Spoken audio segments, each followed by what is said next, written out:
Questa sera abbiamo con noi una naturopata che ho conosciuto non molto tempo fa, però mi ha impressionato per la preparazione e la bravura. È anche più brava di me, anche ha il cognome più lungo di me, perché invece di Salvador lei si chiama Salvadori, quindi quando si mettono i puntini sulle i significa che la cosa è seria. Lei è, come vi dicevo, naturopata, nutrizionista ed esperta in nutrizione cellulare. Io vi auguro buon ascolto, ci vedremo nell'intervallo prima delle domande per i consueti annunci. Sì. Grazie e buonasera. Allora, diciamo che Francesca mi ha preso un po' in zona Cesarini perché il sangue quindi deve mantenere un livello di pH ottimale che si attesta sui 7,36 circa, e che serve per dare questa differenza di tensione che alimenta tutto il meccanismo dello scambio cellulare. Ora, molti dicono, noi se non rispettiamo l'equilibrio acido-basico il sangue diventa acido. In realtà il sangue non diventa acido, non può diventare acido, basta la variazione di mezzo punto di pH e noi ce ne andiamo direttamente, quindi non fa neanche in tempo a diventare acido. Però è certo che nel circolo venoso, che si chiama circolo di ritorno, dove vengono immesse le sostanze di scarto del metabolismo cellulare, ci saranno degli acidi liquidi dissolti che andranno eliminati al più presto proprio per non modificare il livello del pH ottimale. Devono essere eliminati e per questo scopo ci sono i meccanismi tampone che sono diversi. Ci sono i polmoni che hanno un meccanismo di scambio gassoso, l'ossigeno ha una carica negativa e l'anidride carbonica ha una carica positiva, quindi è acida. Quindi ricordatevi che quando bevete l'acqua gassata, anche se sull'etichetta c'è scritto pH alla sorgente 8,5 come nella goccia di Carnia, quell'acqua lì, se voi fate un test con il liquido per controllare il pH o con il pH-metro, avrà un pH di 5, 5,5, perché l'anidride carbonica aggiunta l'ha di fatto modificato. Quindi qui vedete la carica positiva e la carica negativa che rappresentano l'efficienza nel meccanismo di scambio delle sostanze. Ora, la riserva alcalina interviene quando noi, con il nostro stile di vita, non introduciamo con l'alimentazione l'ottimale quantità di minerali alcalini che servono per far funzionare correttamente i nostri meccanismi tampone. Un altro meccanismo tampone si alimenta nello stomaco. Per ogni cc di acido gastrico che noi produciamo una pari quantità di bicarbonati che poi vengono usati nell'organismo per questo scopo, per tamponare l'acidità del sangue venoso, disciolta nel sangue venoso, quando arriviamo ai reni. Che cosa succede però se io regolarmente mangio alimenti che invece che lasciare un residuo minerale alcalino, come le verdure, la frutta non troppo zuccherina, soprattutto gli agrumi, il miglio o il latte di capra, che è l'unico alimento di origine, l'unica proteina di origine animale che quando è cruda lascia un residuo alcalino. Succede che se non li introduco con l'alimentazione, siccome i reni lo devono fare questo lavoro perché è indispensabile per la nostra sopravvivenza, se non glieli diamo noi, loro devono andare a prenderseli dove li trovano. E dov'è che c'è la più grande riserva di minerali alcalini del nostro corpo? Nel nostro scheletro, ed è il calcio delle ossa. E qui cominciamo a vedere qualcuna delle leggende metropolitane che ci hanno sempre insegnato. Questo lo vediamo dopo. Come si fa a tornare indietro? Beh, vabbè, non importa. Ci hanno insegnato che quando noi abbiamo un problema di osteoporosi vuol dire che ci manca il calcio e che dobbiamo mangiare latte e derivati che sono ricchi di calcio per ripristinare questo calcio che ci manca. E questa è una leggenda metropolitana, perché tutte le ricerche indipendenti hanno dimostrato esattamente il contrario. E questo dipende dal fatto che latte e derivati del latte lasciano un residuo acidificante molto importante. E in più che il calcio di origine animale di questo genere non è così facilmente metabolizzabile, diciamo così, nelle nostre ossa. In molti casi l'osteoporosi non è una carenza di calcio dell'organismo, perché ci sono molte persone che hanno un'osteoporosi anche avanzata, che però hanno, io dico, quasi 1 chilo di calcio dove non dovrebbero averlo, per esempio nelle articolazioni, perché magari hanno l'artrosi, quindi hanno articolazioni pesantissime, calcificate, però le ossa sono diradate nel loro tessuto. Che cosa significa? Che il problema non è la carenza del calcio e non si può risolverlo dando calcio. Il problema è nel sistema del metabolismo, perché se io do calcio ma non elimino la condizione di acidosi di base, quindi non inverto questo squilibrio nell'alimentazione, questo calcio non arriverà mai alle ossa, verrà captato e andrà direttamente ai reni come materia prima per il tampone renale, con il rischio che oltre a non migliorare l'osteoporosi io mi posso ritrovare con una litiasi renale e poi con i calcoli. Quindi il calcio del latte e dei formaggi non è la soluzione. È anche vero che perché io possa poi fissare questo calcio nelle ossa devo avere un minimo di attività fisica, che è molto importante, perché se io non ho un'attività, un carico del sistema muscolo-scheletrico, il corpo, se io sono molto sedentario, il corpo non registra una necessità di mantenere in efficienza uno scheletro forte, perché anzi meno io mi muovo e meno vuol dire che ho esigenza di mantenere in efficienza lo scheletro, meno carico e meno il mio cervello registra un bisogno di mantenere uno scheletro forte. Al contrario, più io mi muovo, più ho un'attività fisica regolare e significativa, più il corpo dirà che ci sarà l'esigenza di mantenere muscoli e scheletro in buone condizioni. Vige un regime di economia stretta nel nostro organismo, si fa quello che serve prioritariamente con quello che c'è. E infatti uno dei miracoli del nostro corpo, secondo me, è la sua capacità incredibile di compensare anche quando ormai non ha quasi più niente per compensare. Tante persone mi dicono: ah, ma io sono stato sempre bene, io non ho mai avuto nessun problema, poi di punto in bianco è successo di tutto. Non è che fosse proprio così, è che i sintomi delle gravi carenze dei micronutrienti, che sono le vitamine, gli aminoacidi e i minerali, noi non li sentiamo in un periodo breve di tempo, perché bene o male un pochino di queste cose noi con l'alimentazione le prendiamo.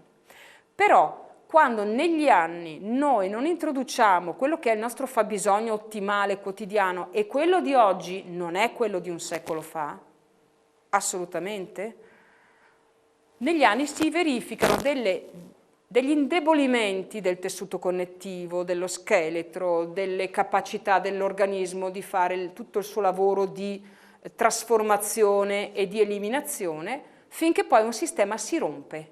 E quando si rompe allora ce ne accorgiamo e diciamo: oh, caspita, mi sta succedendo di tutto così dal nulla. Non era proprio dal nulla. I segnali in realtà ci sarebbero stati, ma noi li scambiamo per altre cose. Questa foto, fatta con il microscopio in campo scuro, mostra una condizione di impilamento eritrocitario. Cosa vuol dire? Che i globuli rossi, che voi vedete qui, si sono tutti incatenati. Perché avviene questo? Allora, tanto vi faccio vedere quella dopo, così. Ecco, in questa invece abbiamo dei globuli rossi che sono abbastanza liberi, li vedete, sono belli rotondini, hanno una membrana luminescente. Perché luminescente? Perché ci sono gli elettroni attorno. Gli elettroni fanno sì che hanno una carica negativa, fanno sì che i globuli rossi si respingano gli uni con gli altri e riescano a esprimere il loro volume, la loro forma in maniera ottimale. Questo consente ai nostri globuli rossi di veicolare correttamente l'emoglobina del sangue, che serve per portare l'ossigeno e le altre sostanze poi alle cellule, ed è molto importante il fatto che siano singoletti, perché poi quando noi arriviamo, e lo vedremo nei filmati più avanti, ai vasi capillari e microcapillari, che sono il punto di arrivo nell'organismo, perché alla cellula non arriva un'arteria, dalla cellula non parte una vena, Ci sono prima i vasi principali, poi ci sono le arteriole e le venule, che sono quelli di lume di diametro più ridotto, e alla fine noi arriviamo ai vasi capillari, che però rappresentano il 75% della nostra circolazione. Se noi potessimo stendere in un campo di calcio tutta la superficie dei nostri vasi, ne riempiremo 2 campi di calcio dei nostri capillari. Pensate che cosa incredibile. Non abbiamo proprio la più pallida idea di quale sia la rete di tutti i microvasi nel nostro organismo. Questi vasi hanno un diametro piccolissimo, più piccolo, significativamente più piccolo di un capello, e i globuli rossi hanno un diametro leggermente superiore a quello dei capillari. E allora come fanno a infilarsi dentro? Si affusolano come dei piccoli siluri e passano.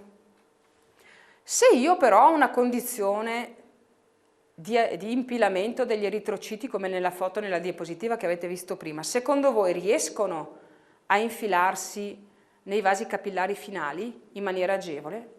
Assolutamente no. E nel tempo questo che cosa determina? Che noi perdiamo la perfusione, cioè il viaggiare del nostro sangue ottimale negli arti. Questo si verifica poi soprattutto anche negli arti periferici, dove la pressione del sangue ovviamente è inferiore, perché quando arriviamo nel piede è bello lontano, no, dalla pompa principale. Infatti i vasi capillari non si muovono grazie alla pulsazione del cuore. La pulsazione del cuore serve per spingere il sangue nei vasi principali.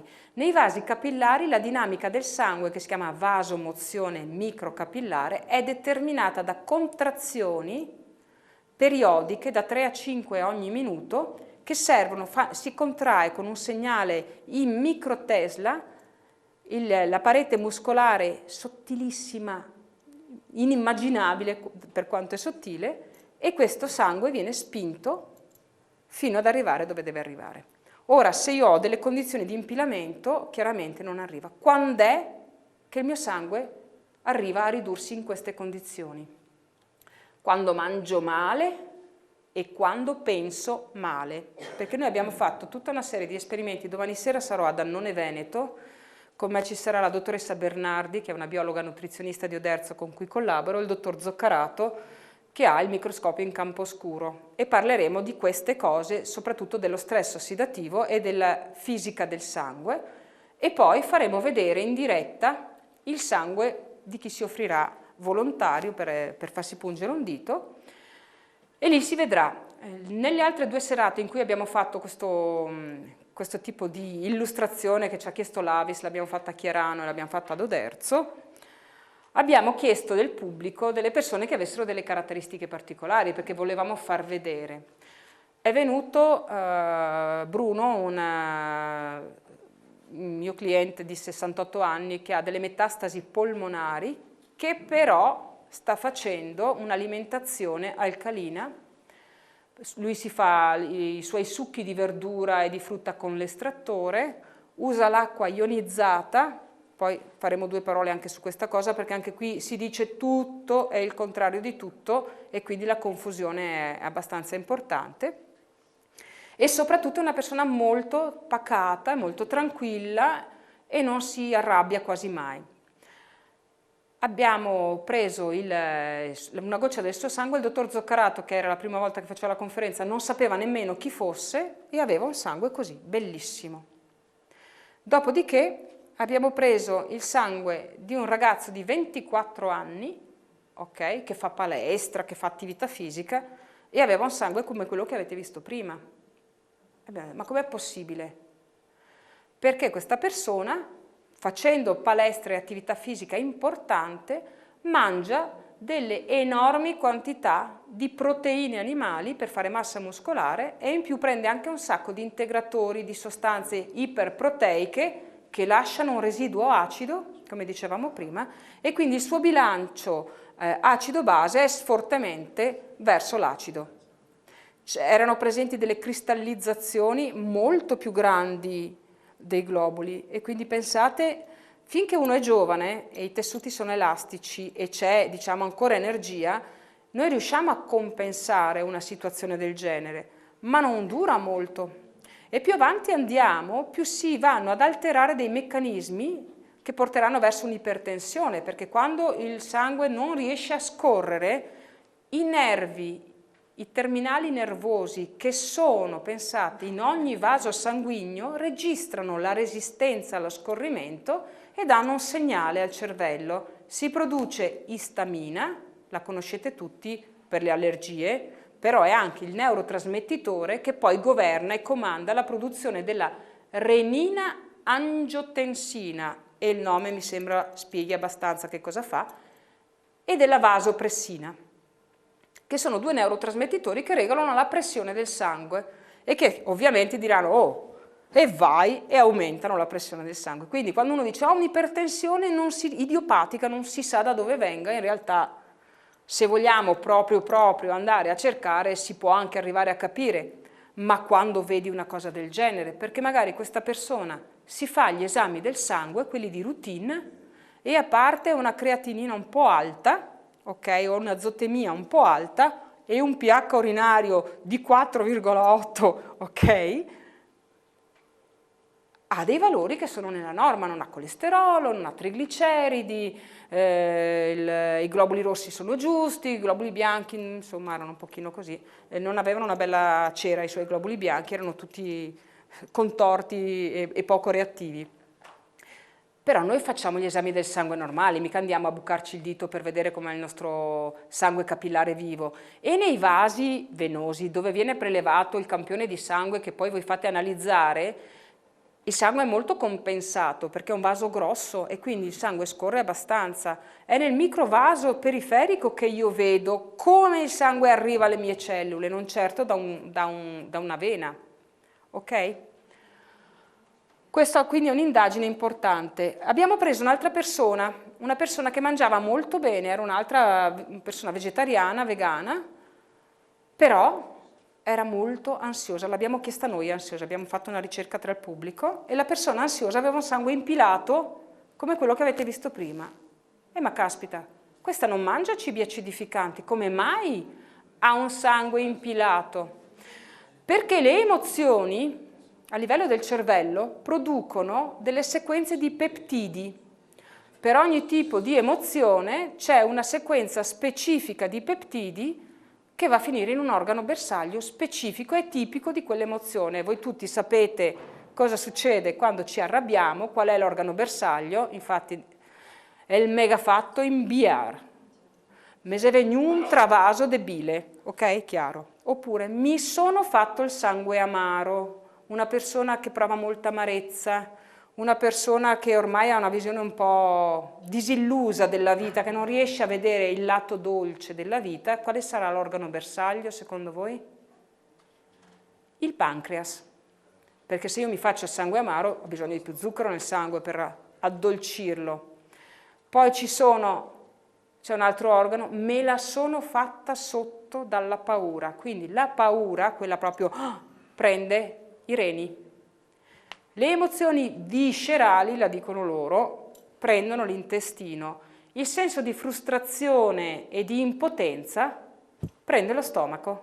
Infatti ci viene l'ulcera facilmente quando noi siamo costretti o in un ambiente di lavoro più facilmente o in un ambiente familiare ultimamente spesso, nel quale abbiamo la sensazione di trovarci in una situazione sgradevole ma non riusciamo a trovare una nostra responsabilità, la vediamo negli altri e quindi abbiamo quell'idea che non possiamo fare niente e siamo costretti a mandar giù, a subire questa cosa. Queste catene di peptidi a lungo andare modificano letteralmente l'espressione dei recettori delle cellule di quell'organo e quindi per semplificarla, se io mi arrabbio spesso, le cellule del mio fegato non produrranno più soltanto gli enzimi che devono produrre, le sostanze che devono produrre, ma produrranno le sostanze più la rabbia. Le cellule del mio stomaco produrranno gli acidi gastrici più la frustrazione. Le cellule del mio pancreas produrranno l'amarezza e gli enzimi e l'insulina con l'amarezza e quindi queste sostanze non saranno più perfette e ottimali. A lungo andare, perché noi purtroppo abbiamo l'abitudine di rimanere belli piantati sui nostri schemi, sulle nostre modalità di interpretare, e sono quelle che ci fregano, perché le situazioni sono oggettive, poi noi abbiamo la nostra visione soggettiva e le interpretiamo. Molto spesso, quelli che mi conoscono già diranno: oh, mamma mia, un'altra volta la storia delle mele. Mi piace la storia delle mele perché è un'esperienza che io ho fatto tanti anni fa ad un corso di Gestalt, di psicoterapia di gruppo a cui ho partecipato. Prima mi ero fatta qualche anno di analisi, perché ogni tanto bisogna pensare di sgarbugliare la matassa, altrimenti non veniamo fuori. E io ho conosciuto un ragazzo che era venuto perché aveva tanti problemi con la madre, perché questa mamma, come purtroppo spesso succede alle mamme, scontenta della sua relazione matrimoniale con il marito, perché a noi donne insegnavano molto di più una volta, adesso un po' meno, però pare che i problemi non cambino tanto, che l'obiettivo della vita di una donna era il matrimonio, avere una famiglia, fare i figli, bla bla bla bla bla bla. Come ci si preparava? Con quello che ti raccontavano i genitori, con l'esempio che vedevi, e dopo leggendo romanzi rosa, vedendo film d'amore, quindi creandosi tutto un film su quello che poteva essere la vita di coppia, che subiva un drastico arresto dopo il matrimonio, perché il marito non è che avesse tanta voglia, soprattutto una volta che gli schemi erano molto più rigidi, di stare lì a parlare del più e del meno con la moglie. Se doveva lavorare, lavorava, e dopo, quando aveva il tempo, si trovava fuori a parlare di politica, di calcio, di altre cose, magari con gli amici, e non passava molto tempo. Per cui tutte le aspettative delle donne che invece amano ciaccolare e scambiare le cose venivano frustrate. Quando gli nasceva il figlio maschio, inconsciamente scattava qualcosa e diceva: adesso mi vendico. Adesso lo tiro su io questo come dovrebbe essere un uomo che piace a me. E quindi scaricavano sul figlio maschio tutte le aspettative di relazione affettiva ed emotiva che col marito non riuscivano ad avere. E quindi il bambino veniva abbastanza bombardato e abbastanza invaso in maniera innaturale, perché un bambino non viene al mondo per fare da oggetto transfer della mamma, viene al mondo per essere allevato, aiutato a sviluppare i suoi talenti e diventare un adulto responsabile, autonomo. Questa manipolazione nel caso di questo ragazzo aveva prodotto un trauma abbastanza importante, perché lui si sentiva invaso e fagocitato da sua mamma. E adesso viene fuori il bello della mela. Cosa succede? Succede che io a un certo punto mi rendo conto che lui non ha il coraggio di rompere questa cosa nella terapia di gruppo e che si tira indietro, mentre era partito molto bene. Allora, senza sapere niente, perché alle volte le cose arrivano così, è come un sesto senso, no? Arriva una vocetta, prendo una mela dal cesto della frutta che era lì, comincio a pelarla, lo guardo e gli dico: Sergio, e vuoi la meluccia? Ragazzi, ho temuto per la mia vita, perché praticamente gli si sono iniettati gli occhi di sangue, è diventato tutto rosso, perché già era rosso di capelli, ha preso la mela e me l'ha tirata, che se non mi sposto mi uccide, perché io non lo sapevo, ma sua mamma gli diceva sempre: amore, vieni che ti ho fatto la meluccia, e lui odiava la mela, odiava questa cosa, non ne poteva più, per cui era proprio la cosa che detestava.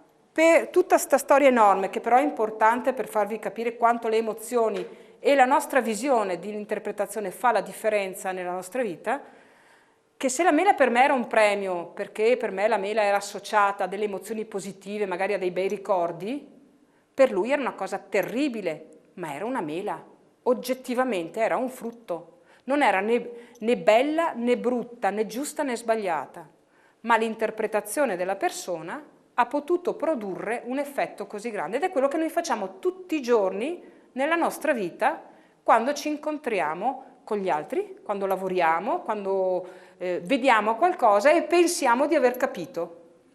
Noi facciamo delle deduzioni, facciamo delle supposizioni, e Don Miguel Ruiz, non so chi di voi ha letto il suo bellissimo libro I 4 accordi, dice: una delle regole importanti per una vita sana e di qualità relazionale elevata è non dare mai niente per scontato e non prendere mai niente sul piano personale, e allora sarete sicuri che difficilmente finirete per litigare con le persone, perché vi chiarirete molto prima che la vostra interpretazione abbia fatto chilometri nelle direzioni sbagliate.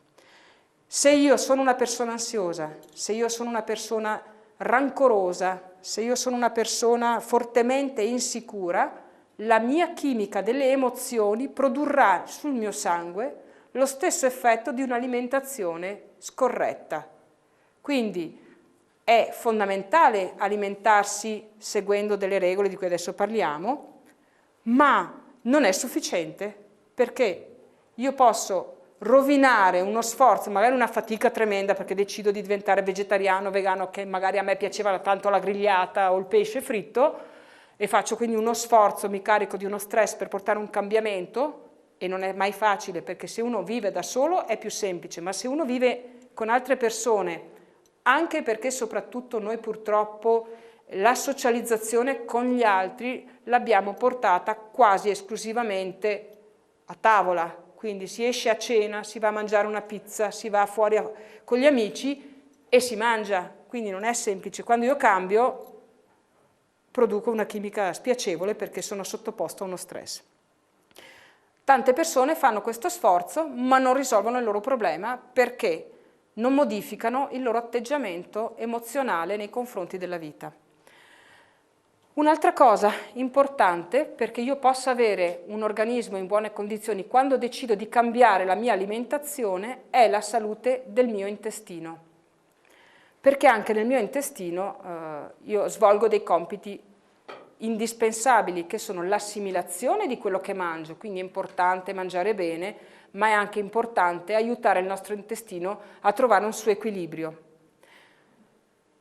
Lo sviluppo del sistema immunitario che avviene nelle placche del Peillé, che sono nella mucosa intestinale,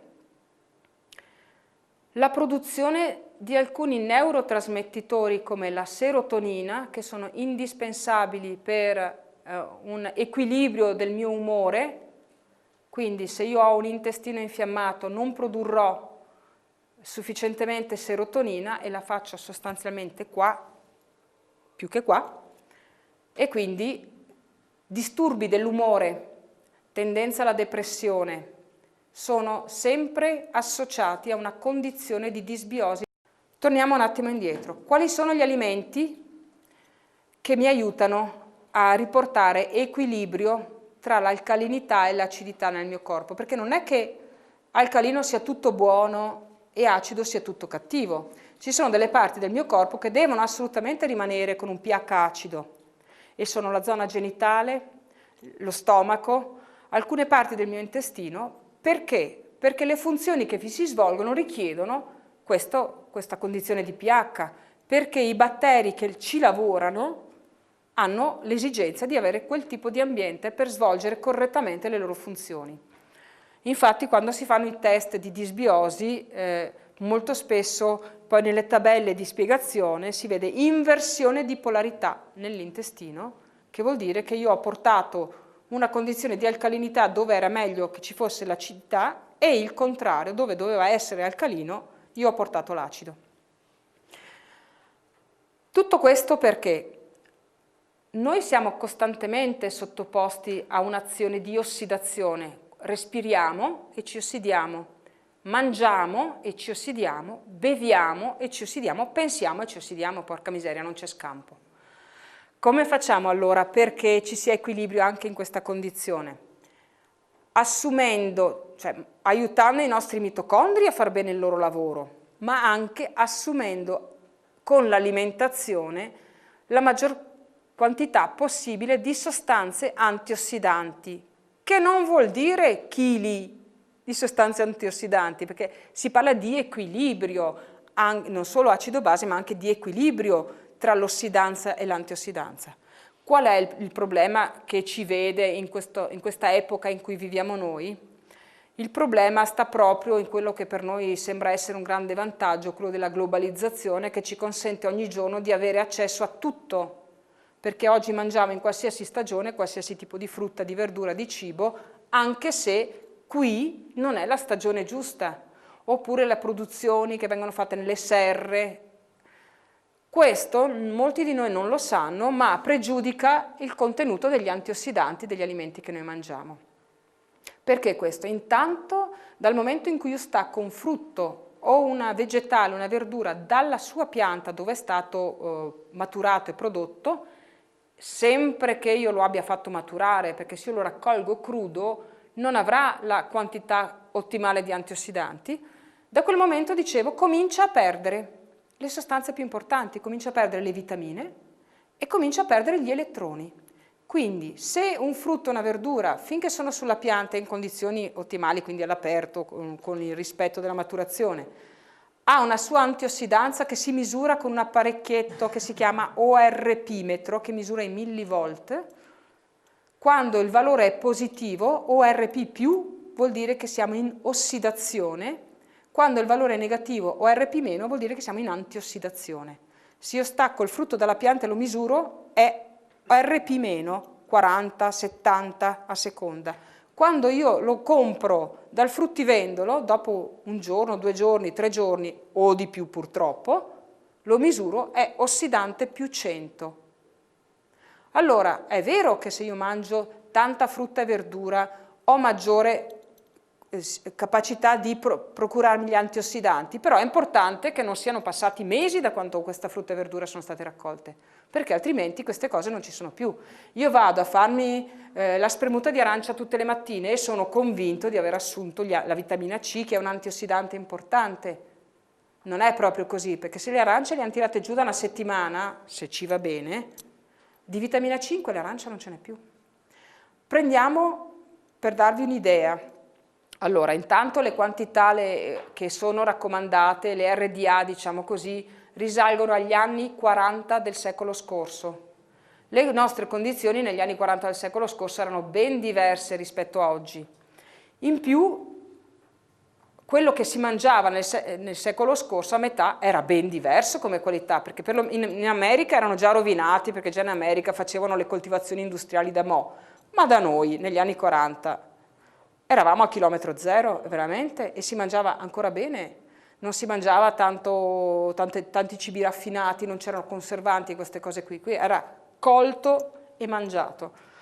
Quindi noi con l'alimentazione avevamo un'assunzione un po' più rispondente ai nostri fabbisogni, che erano anche più bassi. Perché? Eravamo meno stressati, non c'era l'inquinamento che c'è oggi, non eravamo così sedentari. Quindi fabbisogno più basso rispetto a oggi, una maggiore assunzione con gli alimenti. Oggi troviamo la condizione diametralmente opposta. Un fabbisogno molto molto più alto perché viviamo in condizioni molto più stressanti e ossidanti e un introito con gli alimenti quasi zero. Quindi vi pensate, quelle che io sono del 63, quindi ho 52 anni. La mia classe, diciamo così, ha avuto ancora la fortuna di mangiare cose abbastanza chilometro zero. Noi piccoli eravamo sempre fuori sugli alberi, arrampicati di qua, arrampicati di là, dovevano venire in cerca per trovarci. Si correva, ci si rompeva, ci si riparava, ginocchia sbucciate, croste, di tutto di più, però ragazzi, il movimento e l'attività fisica garantivano un ricambio molto più efficiente. Oggi i bambini non corrono più. Corrono molto poco. Attento, non correre che sudi, attento che ti fai male, cosa fai, ti arrampichi e se caschi? Quindi siamo iperprotettivi nei confronti dei bambini. Poi televisione, computer, PlayStation, questo e quell'altro, si rimbecilliscono letteralmente. Mangiamo male, i bambini mangiano abbastanza male perché la frutta e la verdura non gli piacciono. E allora tu una volta insisti, 2 volte insisti, dopo siccome sei già stressato perché sei andato a lavorare, sei stanco e ci sono un sacco di problemi, non è che puoi star lì le ore a convincere tuo figlio a mangiare la frutta e la verdura. Gli prendi le spinacine aia, con gli spinaci dentro, buoni, gli prendi i succhi di frutta, anche quelli biologici, sì va bene, ma comunque sono ossidanti. E quindi noi gli diamo da mangiare le merendine, che comodità le merendine ragazzi, anche quelle bio, che comodità. Però ci sono tante cose che noi non consideriamo e a me dispiace dirlo, che anche molti produttori bio non considerano. La conoscenza di alcune cose, di alcuni aspetti, che non bisogna avere una laurea per saperle. Gli acidi grassi, gli oli sono importantissimi, ce li hanno demonizzati. Ci sono degli acidi grassi che ci fanno molto bene, ma ci hanno detto che non li dobbiamo assolutamente prendere. Il burro, questo mostro terribile, bandito dalle tavole perché fa venire il colesterolo. Non è vero.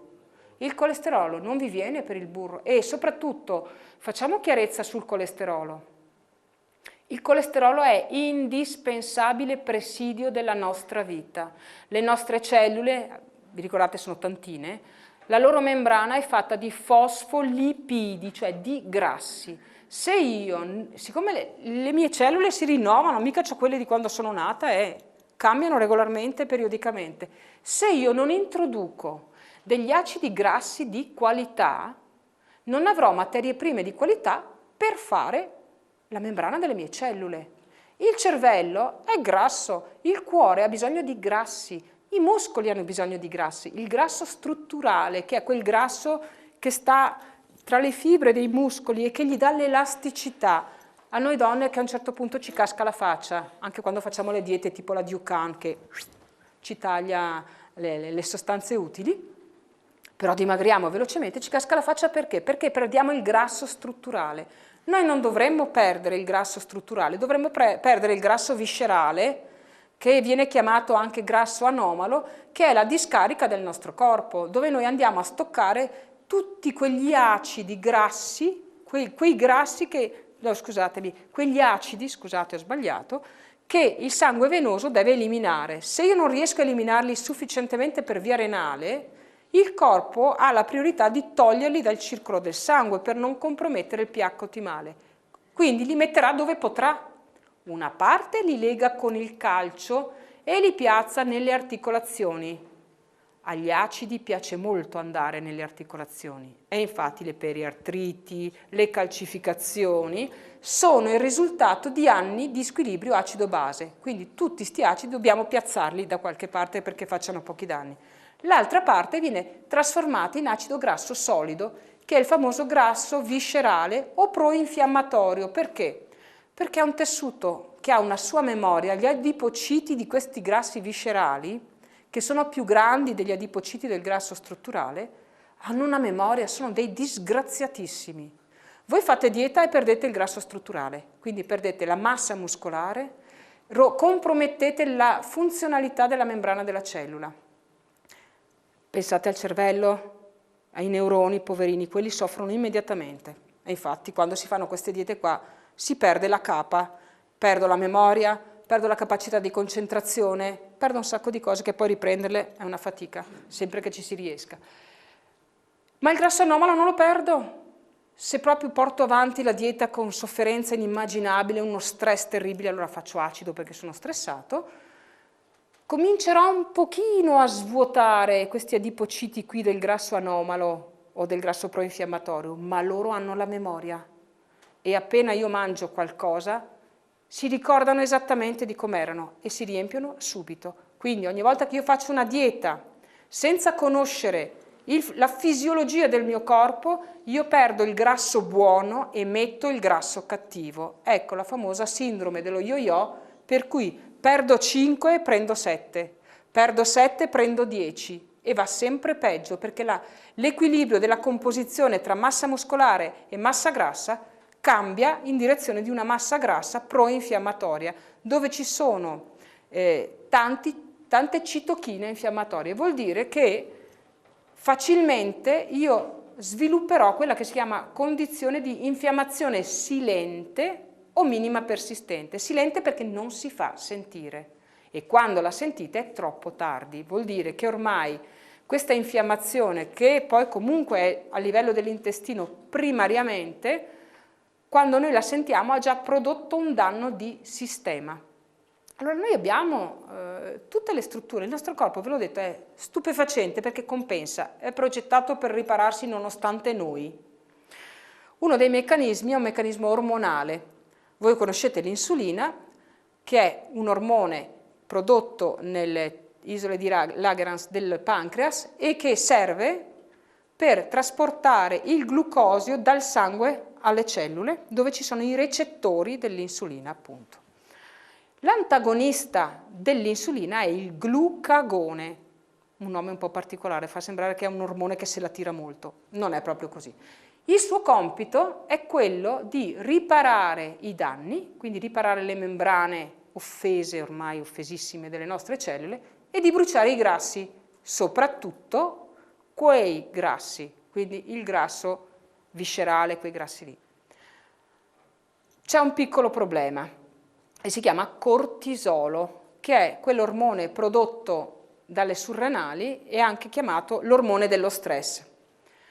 Anche lui non è come il colesterolo, non è cattivo, ha un suo compito, il cortisolo ci serve, se no noi la mattina non saremo capaci di tirarci in piedi. E infatti esiste il ciclo del cortisolo, come c'è il ciclo dell'insulina. La mattina dal sorgere del sole, perché noi siamo stati progettati per alzarci all'alba e dormire al tramonto, che sarebbe l'ideale per la nostra salute, per mantenere una riserva alcalina bella integra. La mattina è alto perché noi appunto dobbiamo fare un grande sforzo a livello di metabolismo, dobbiamo metterci in funzione e partire per la giornata, che non è leggera.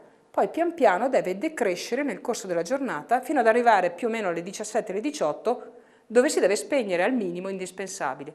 Perché se io ho cortisolo in circolo alla sera, il glucagone che invece si sveglia al tramonto e comincia a lavorare, dal tramonto in poi, non funziona, perché il glucagone non si attiva se io ho cortisolo in circolo. E adesso vi spiego che cosa fa rimanere in circolo il cortisolo. 3 cose. Lo stress, quello bello pesante, un'attività fisica importante, avete presente quelle cose che si va a fare la sera in palestra, la zumba, i balli latinoamericani, caraibici, bello, bella musica, ci si rilassa, si conosce gente, si fa movimento, si perde peso. No, non si perde peso, perché siccome io non riesco a bruciare i grassi, non perderò peso e in più farò infiammazione. Se proprio non potete fare a meno di fare la zumba o un'attività fisica, fatela di giorno e non fatela di sera. Ok. Poi anche perché viene fame, uscite dalla palestra e vi viene voglia di mangiarvi una pizza, un paninazzo e siete rovinati. L'altra cosa che mantiene il cortisolo in circolo è questa. Quando io mangio, io produco insulina, mi serve. Se con l'insulina ci sono i carboidrati, il cortisolo rimane in azione. Quindi se io mangio i carboidrati dopo le 18, il cortisolo non si abbassa. Che cosa succede? Oltre al fatto che il glucagone non può lavorare, quindi io non brucerò i grassi e non mi disinfiammerò, non riparerò le infiammazioni di membrana cellulare, dormirò male, avrò un sonno disturbato, perché sarà ben l'ormone dello stress, serve per tenerci svegli, mica per dormire, e alla mattina mi sveglio rimbambito, perché alla mattina che avrei bisogno di avere il picco di cortisolo non ce n'è più. Le farò riposare queste benedette surrenali. Nei bambini questa cosa è drammatica, perché la presenza del cortisolo inibisce l'espressione dell'IGF-1, che è un fattore di crescita, ma che è strettamente correlato allo sviluppo dell'intelligenza deduttiva e della memoria. Ecco perché sempre più bambini oggi hanno i cosiddetti problemi di deficit di attenzione e altri problemini di apprendimento, difficoltà di apprendimento, a parte perché vanno alla velocità della luce e gli insegnanti si sono fermati alla velocità molto più ridotta.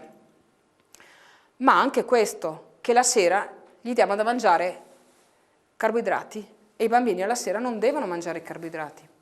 Quindi, se vogliamo rimanere su un discorso abbastanza semplice, che è quello di come devo suddividere l'assunzione degli alimenti nel corso della giornata per ridurre il più possibile queste cose, che non è altro che semplicissima fisiologia. Noi ci siamo dimenticati, anche i nostri medici purtroppo in molti casi, della fisiologia, cioè di come è il funzionamento di base dell'organismo.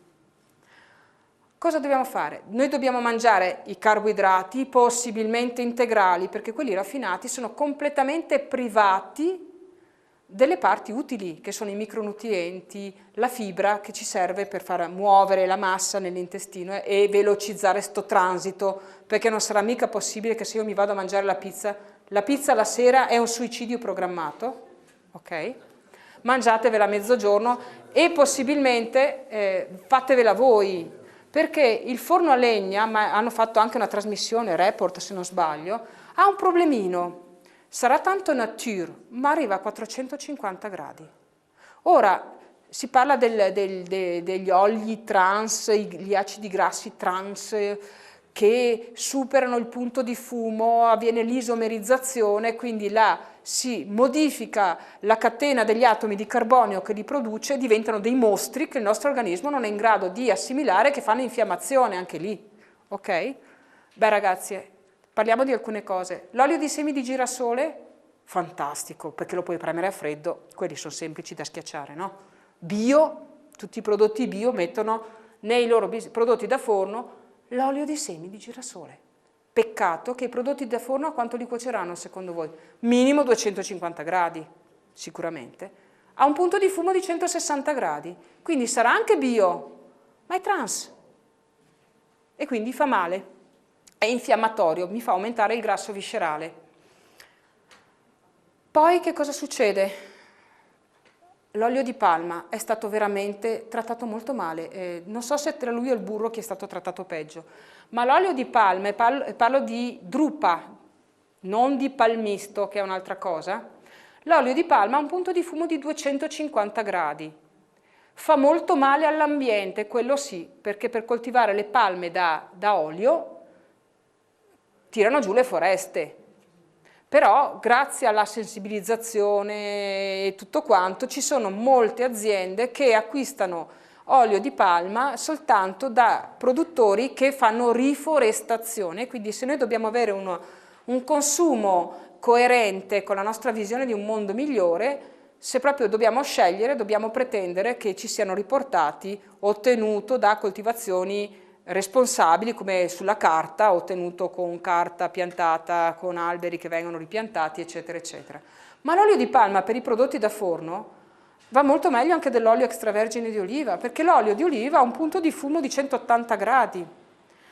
Per i prodotti da forno andrebbe meglio ancora, incredibile ma vero, lo strutto, se i maiali fossero allevati in maniera differente da come sono allevati, alimentati e trattati in maniera differente.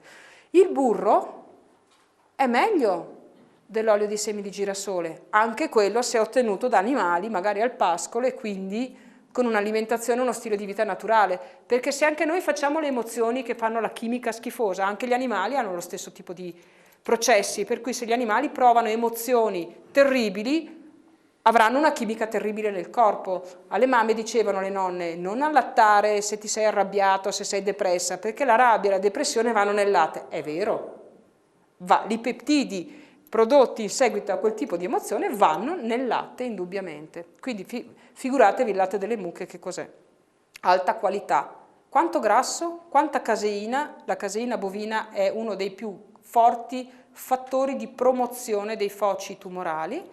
E quanto poco pus da mastite c'è? Quello è il latte alta qualità delle mucche. Ai bambini assolutamente non fate mai bere il latte di mucca perché è veramente tremendo. Allora, torniamo a noi. Torniamo alle cose che ci hanno detto, di cui ci dobbiamo preoccupare. Il colesterolo, una bufala. Allora, il colesterolo è indispensabile. Se non c'è colesterolo, io non potrò fare tantissime cose. Sintetizzare la vitamina D, che è un micronutriente indispensabile, dalla pelle esponendomi ai raggi solari. Però attenzione anche qui. Noi alla latitudine a cui siamo, e qui siamo 49 di latitudine nord, possiamo sintetizzare la vitamina D dall'esposizione solare soltanto da maggio a ottobre, perché l'inclinazione dei raggi solari è ottimale, nelle ore centrali, senza protezione solare, mettendoci per mezz'ora con le braccia e le gambe scoperti. In quel caso possiamo sintetizzare, a meno che non abbiamo problemi genetici per cui, o che prendiamo le statine e quindi non potremo farlo perché non avremo il colesterolo adatto sufficiente, dalle 10 alle 15.000 unità internazionali in mezz'ora di esposizione, che è quello che ci va bene e che ci serve per far funzionare il nostro corpo. Non solo fissare il calcio nelle ossa, cosa per cui la vitamina D3 è indispensabile, ma anche un'azione antivirale importante. Infatti ci sono degli studi che parlano di un'esplosione delle malattie autoimmuni che è fortemente associata a uno stato di carenza cronica di vitamina D nella popolazione. Alzi la mano chi ha la fortuna di avere un medico che gli dice di fare il controllo dei livelli di vitamina D. Wow, bene. Nome e cognome del medico che lo mettiamo. Siamo tutti in carenza e ogni volta che c'è una malattia autoimmune state certi che quella persona ha dei valori di vitamina D bassissimi. No, questo non significa che vi dovete prendere un apecardi, olio di fegato di merluzzo, perché tanto comunque con l'alimentazione non ne assumereste abbastanza. Purtroppo in caso di carenza la vitamina D3 va integrata, possibilmente non con quelle porcherie, scusate, devo dire, tipo quelle che si comprano, la di base, quelle lì che ve ne danno 25.000 unità in una volta sola, 100.000 unità una volta al mese. Ma che senso ha? Io ho bisogno regolarmente di averla. È vero che essendo una vitamina liposolubile il corpo la mette in stock e poi la tira fuori quando serve, ma sarà meglio che tutti i giorni io ne abbia una quantità molto più bassa, che la metabolizzo più facilmente e non faccio un carico? Sarà meglio, le cose naturali sono sempre migliori. Allora, stavamo dicendo, il colesterolo, c'è solo una microscopica frazione del colesterolo che è responsabile della formazione delle placche nelle arterie, solo una piccolissima parte, tutto l'altro non lo fa. Questa piccolissima parte è contenuta nelle LDL, infatti lo chiamano il colesterolo cattivo, ma non è vero. Le LDL si suddividono a loro volta in 3 tipi, le small, le medium e le large, come le magliette. Le medium e le large sono prodotte a livello del fegato, le small sono prodotte nell'intestino. Ovviamente le LDL sono un vettore di grassi e quindi sono indispensabili. Le medium e le large le usa il nostro corpo per fare da cerottino temporaneo, dovrebbe essere temporaneo se noi facessimo i bravi, per riparare le microfessurazioni che si vengono a formare nella parete arteriosa, nel lume interno, nell'endotelio arterioso, perché noi, con il discorso che si faceva prima, di anni e anni di inconsapevole carenza di assunzione dei micronutrienti, tra cui ci sono i mattoncini con cui il nostro corpo costruisce il tessuto connettivo, le molecole del collagene, che sono la vitamina C, la lisina, la prolina, la glucosamina e il rame. Poi ci sono anche altre robette, ma i principali sono questi. Cosa fa la vitamina C? Il tessuto connettivo è un tessuto e quindi fatto di fibre. La vitamina C fa l'idrossilazione delle fibre del tessuto connettivo, quindi lega tra di loro tutti i fili sottili e fa delle corde elastiche e resistenti. E infatti le arterie devono essere elastiche e resistenti, perché il cuore fa 100.000 pulsazioni ogni giorno e pensate un po' a quelle arterie che si trovano più vicine al cuore, le coronarie, le nostre grandi sofferenti. Quelle 100.000 volte al giorno si contraggono e devono essere elastiche. Pensate a una aorta, che quantità di sangue passa, con che pressione deve essere elastica. Se negli anni io assumo una quantità insufficiente al mio reale fabbisogno, il mio corpo compenserà finché ce la fa, finché ce la fa. Toglie da cose meno importanti, toglie da lì, toglie da qua, mette qua. Certo, l'efficienza dei vasi è una tra le priorità del mio corpo, no? Quindi, anzi, la vitamina C cede anche un elettrone alla vitamina E ossidata durante il suo lavoro, quindi è molto importante la vitamina C. Serve al fegato per portare fuori le tossine, serve all'insulina per legarsi al glucosio e andare nelle cellule. Infatti la molecola del glucosio ha la stessa forma della molecola della vitamina C. Perché, pensate, negli animali che la vitamina C se la fanno da sola, la fanno a partire dal glucosio. Loro nel loro fegato hanno un enzima che trasforma lo zucchero in vitamina C. Saranno fortunati. Ecco perché a loro non veniva l'infarto e non venivano le malattie cardiovascolari. Ma adesso gli vengono. E sapete perché? Ai nostri animali da compagnia, però, a quelli a cui noi diamo il Kit e Kat, i croccantini e tutte queste cose qua. Perché? Perché per fare queste cose servono gli enzimi nel corpo. E io gli enzimi, se non li assumo con l'alimentazione, dopo un po' li consumo quelli che ho. E che cosa succede? Ai cani e ai gatti a cui io do alimenti che sono trattati ad alta temperatura, non ci sono più gli enzimi dentro, quindi nel tempo gradualmente gli animali perdono la capacità di farsi la vitamina C. Un gatto ne fa 20 grammi al giorno. 20 grammi. A noi cos'è che dicono che dobbiamo prendere tutti i giorni? Le donne, che sono più sfigate, non si sa perché, dobbiamo proprio farle fuori subito, 60 milligrammi, agli uomini 90. Ora, una sigaretta passiva brucia 75 milligrammi di vitamina C, quindi chi fuma se ne deve sparare un bel po'. Chi si incavola o si stressa è peggio di una sigaretta e quindi se ne deve prendere un bel po'. Per fare 1 grammo di vitamina C io dovrei mangiarmi 3,5 kg di arance con la buccia e tutta ogni giorno, appena tirate giù dall'albero, maturate sul posto. Secondo voi è sostenibile dire ancora oggi alle persone che basta un'alimentazione equilibrata per supplire al nostro fabbisogno di micronutrienti? Io non credo proprio, ed è questa la ragione per cui se voi fate fare ai bambini di oggi 8-10 anni, un ecodoppler, un'ecografia alle carotidi, hanno già le placche a 10 anni, hanno già il diabete di tipo 2 a 10 anni. Voi non vi rendete veramente conto di quale sia la situazione. Sono pieni di allergie, di malattie autoimmuni, ma perché hanno delle carenze di micronutrienti che sono spaventose e non indagate. Perché ancora oggi vi dicono, ah, le vitamine vi fanno ingrassare. Ma è mica vero. Io non posso mica farlo il ciclo acido nei mitocondri se non ho le vitamine del gruppo B, per esempio, che sono gli accensori del processo di trasformazione degli alimenti in benzina. E tutti i giorni io ne devo fare la quantità del mio corpo di benzina, del peso del mio corpo. Peso 75 kg, le mie cellule tutti i giorni fanno 75 kg di ATP, perché dobbiamo far battere il cuore 100.000 volte, dobbiamo respirare tutte le volte che dobbiamo respirare, dobbiamo deglutire 1500 volte, deve funzionare il cervello, deve funzionare tutto. Ce ne vuole di benzina, ragazzi, noi consumiamo tanto.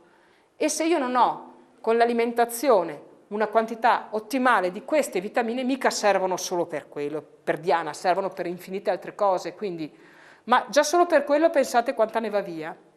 E voi pensate veramente che con l'alimentazione di oggi noi riusciamo a garantire il nostro fabbisogno reale?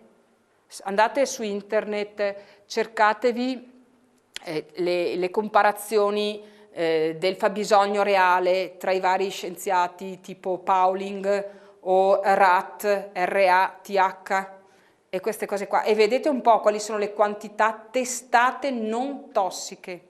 Per esempio la vitamina D3, che a me piace tanto ultimamente perché è molto associata anche allo sviluppo delle patologie oncologiche, quindi è un antitumorale importante, bene, e poi fa passare i dolori muscolari, i dolori articolari, fa tante bellissime cose.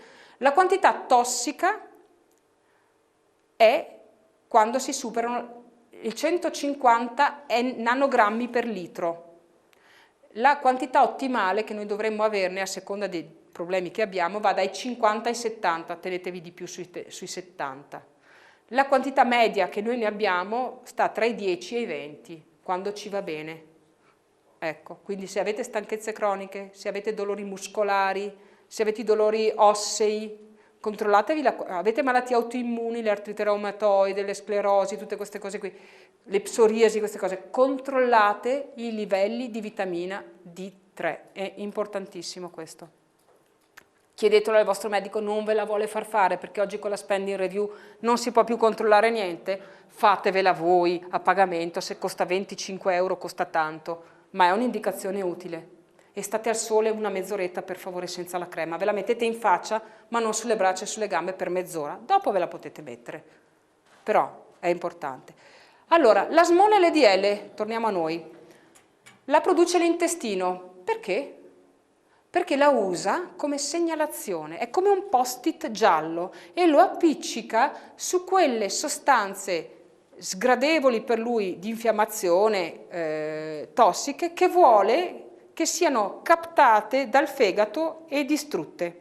Quando arrivano nel fegato, il fegato distrugge quella sostanza e si prende la small, perché dice, questo è un grassettino, non si può buttare via niente, tanto questo qua non mi dà da mangiare le cose che mi servono, aspetta che stocco, la metto lì, perché quando dovrò fare le medie e le large, userò questo grassettino come materia prima e farò meno fatica. dovrò produrre meno grasso e dovrò usare meno energia per produrlo, che così potrà essere dedicata a qualche altra funzione più importante.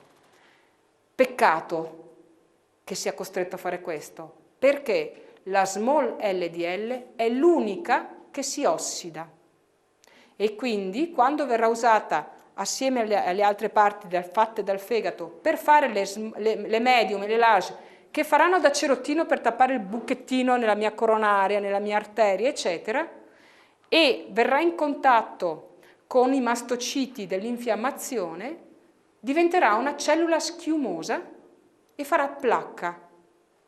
Quindi una formazione che non è più un cerottino liscio, che non fa danno, anzi mi serve come fattore di riparazione in attesa che arrivino le sostanze di riparazione del vaso. Diventa un qualcosa di grossetto. Arrivati a un certo punto, la cellula liscia, che è quella del muscolo, della tunica dell'arteria, perché abbiamo detto che l'arteria si deve contrarre, quindi all'interno c'è l'endotelio e poi c'è la fibra muscolare, sono cellule lisce perché non le controlliamo noi, sono controllate dal sistema nervoso, cominciano a proliferare quasi in maniera incontrollata. Perché lo fanno? Perché devono ricoprire questa placca schiumosa e instabile di grasso per stabilizzarla ed evitare che possa staccarsi e causare un'occlusione, un'ischemia cardiaca o cerebrale. Quindi un altro bello strato sopra.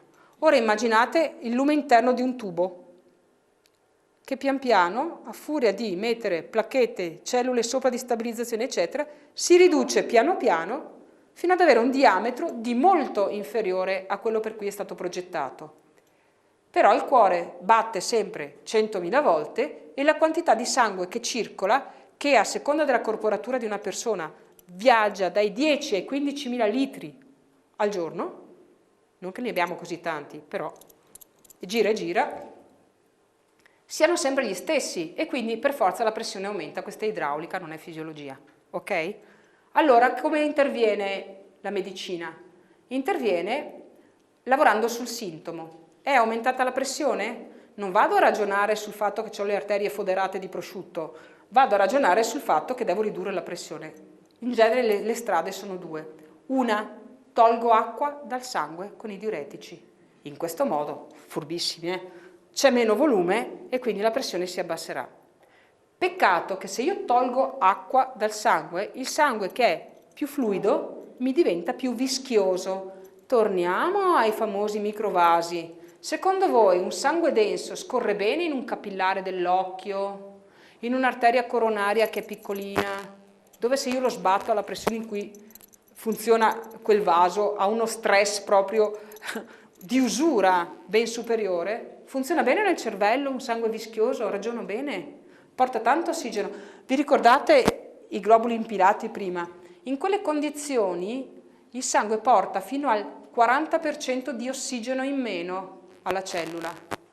E Warburg, che voi siete un pubblico meraviglioso e preparatissimo, ne avete sentite ormai di tutto e di più, lo conoscete tutti, Otto Warburg, nel 23 ha scoperto che se io privo le cellule per 48 ore di ossigeno, c'è un cambiamento e la cellula diventa tumorale. Perché?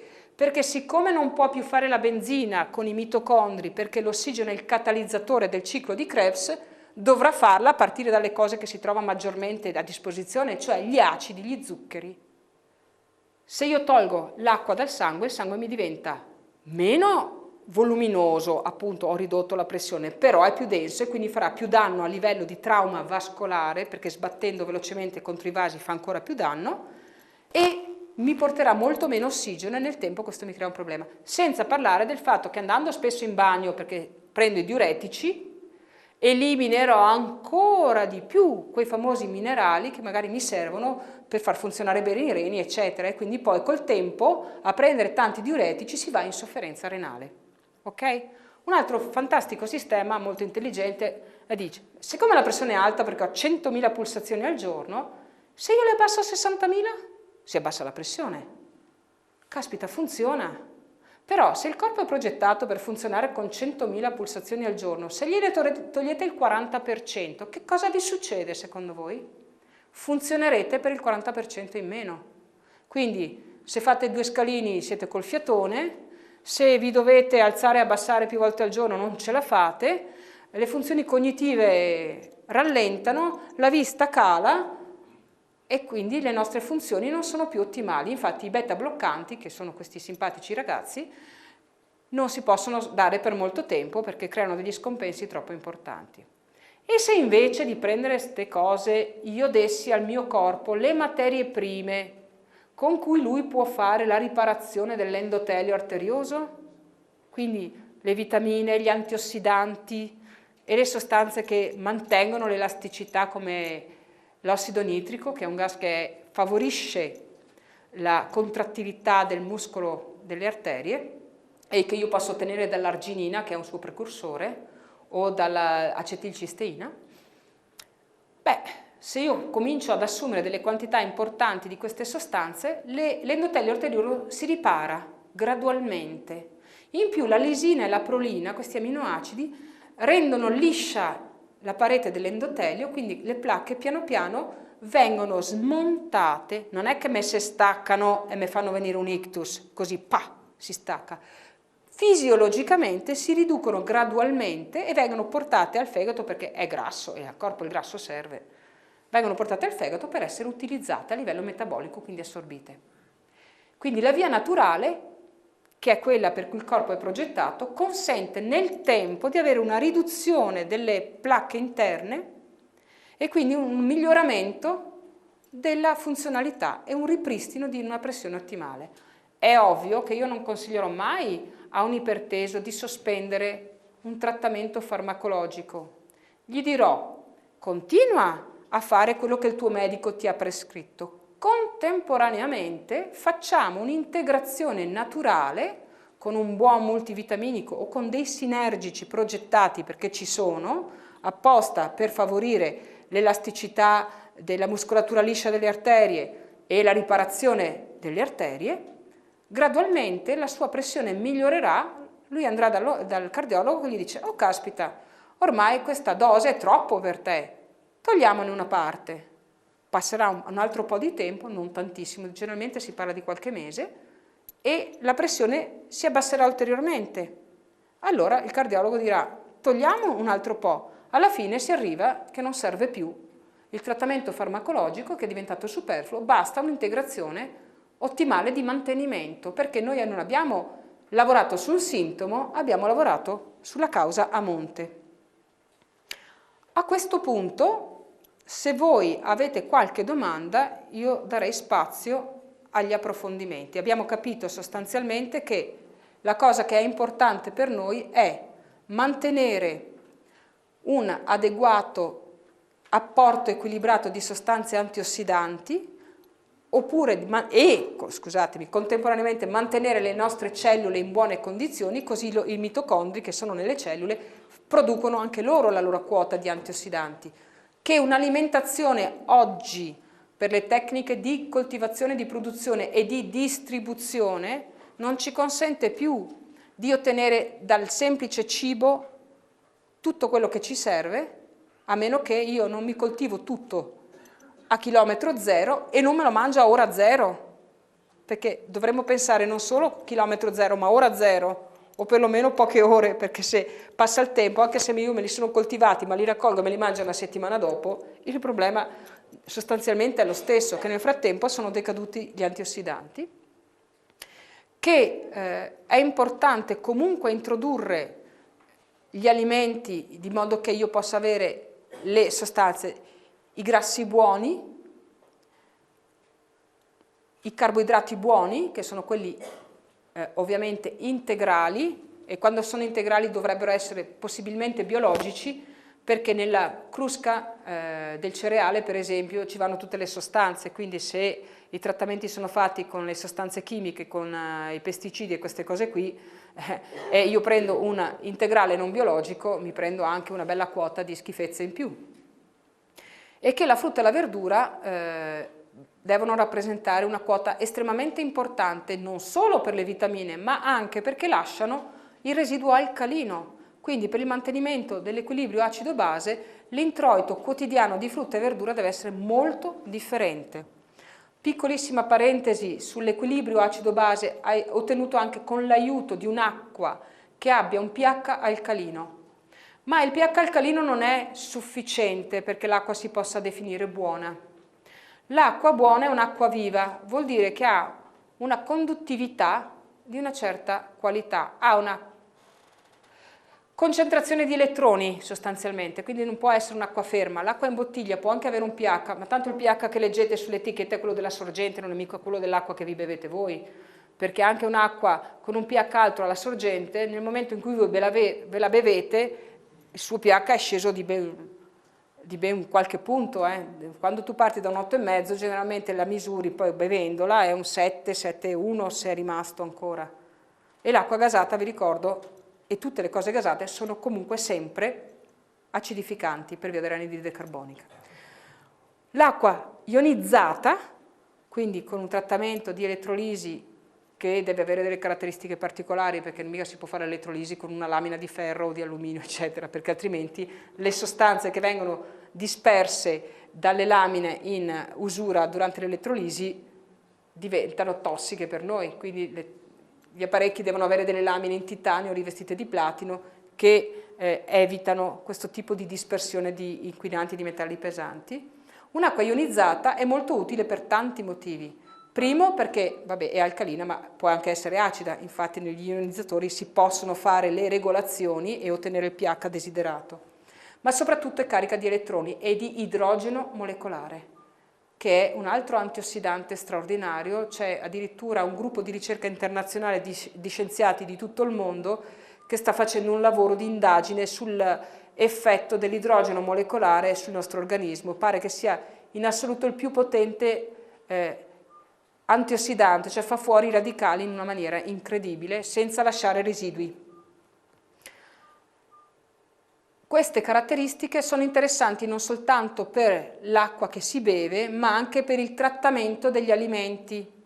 Io questo ionizzatore me lo sono comprato a casa e me lo sono tenuto perché, sì per l'acqua, perché dove abito io, nel comune di Casier, l'acqua dell'acquedotto, credetemi, ha un sapore e un odore contro ogni tentazione, ma perché comunque, oltre a eliminare il cloro e gran parte delle sostanze, batteri, gran parte delle sostanze inquinanti già con il semplice filtro suo operativo, io posso trattare la frutta e la verdura.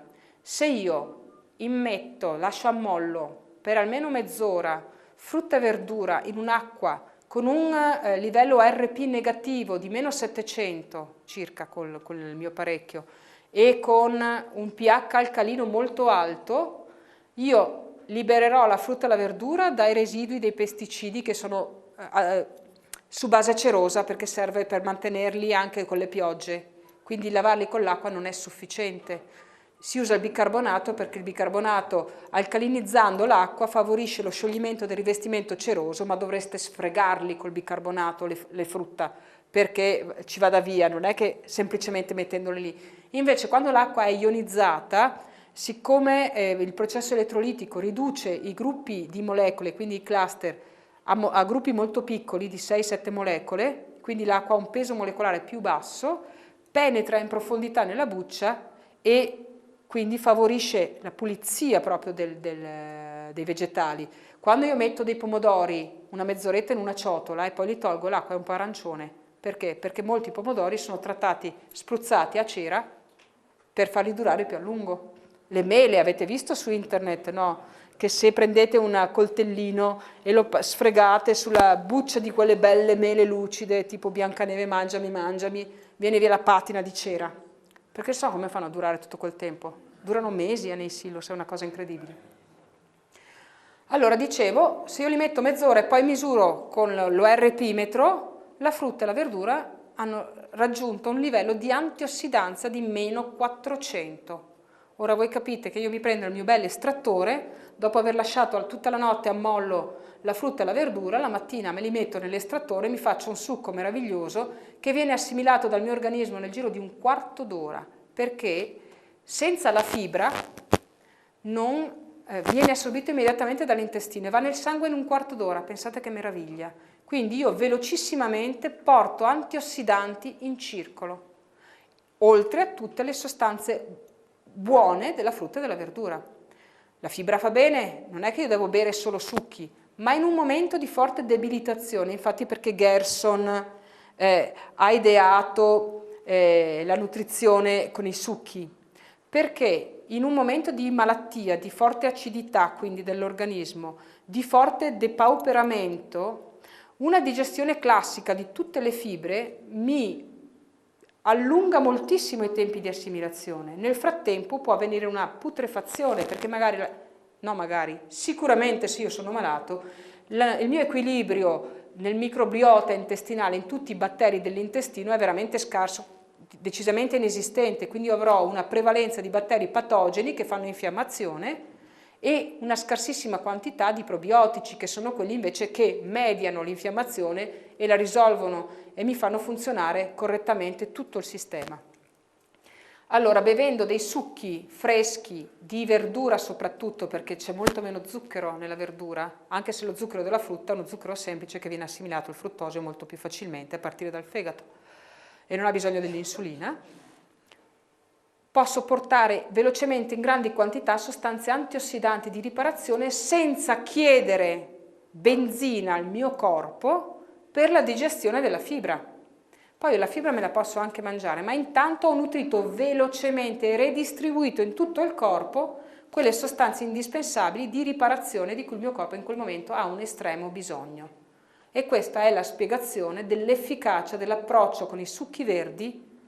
Però chiaro, se io mi faccio l'estratto con degli spinaci che hanno 10 giorni, sono stati in frigo un sacco di tempo, o la carota che chissà come è stata coltivata, eccetera, eccetera, non è che sarà sta gran meraviglia. Se invece è ripulita dalle sostanze ed è carica di elettroni, è ovvio che l'effetto è completamente diverso, perché è elettricamente utile. Dà elettroni, gli elettroni mi fanno disimpilare il sangue e quindi il sangue scorre molto meglio e porta molto più ossigeno. Adesso possiamo passare alle domande. Grazie.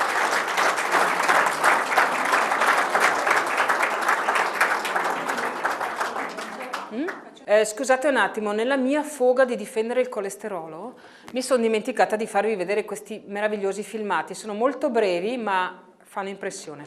Allora, questo nella fattispecie è intanto la tecnica che ha consentito di poter vedere queste cose in diretta, perché fino a 15 anni fa deducevano sui corpi morti, quindi non è che si potesse capire molto. Si chiama microscopia intravitale ed è stata sviluppata in Germania, a Berlino, all'Istituto della Microcircolazione, allo Charité di Berlino, dal professor Knopp.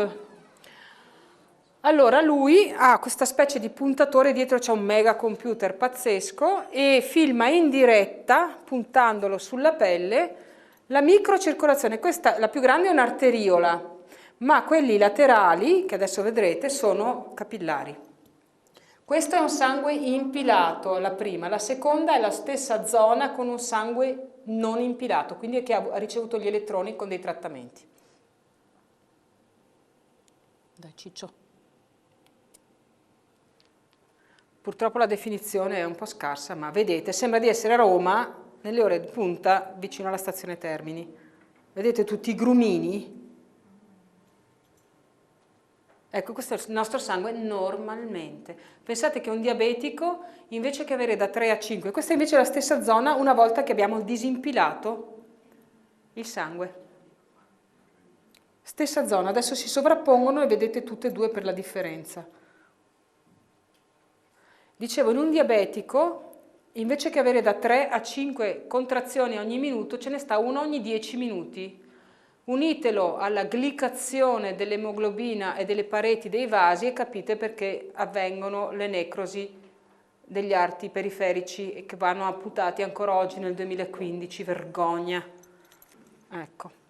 Il prossimo è questo. Qua vediamo una cosa affascinante. Qua, la prima è sempre un sangue impilato e la seconda è sempre un sangue non impilato. In questo caso è un'arteriola. Qui andiamo a vedere i globuli bianchi.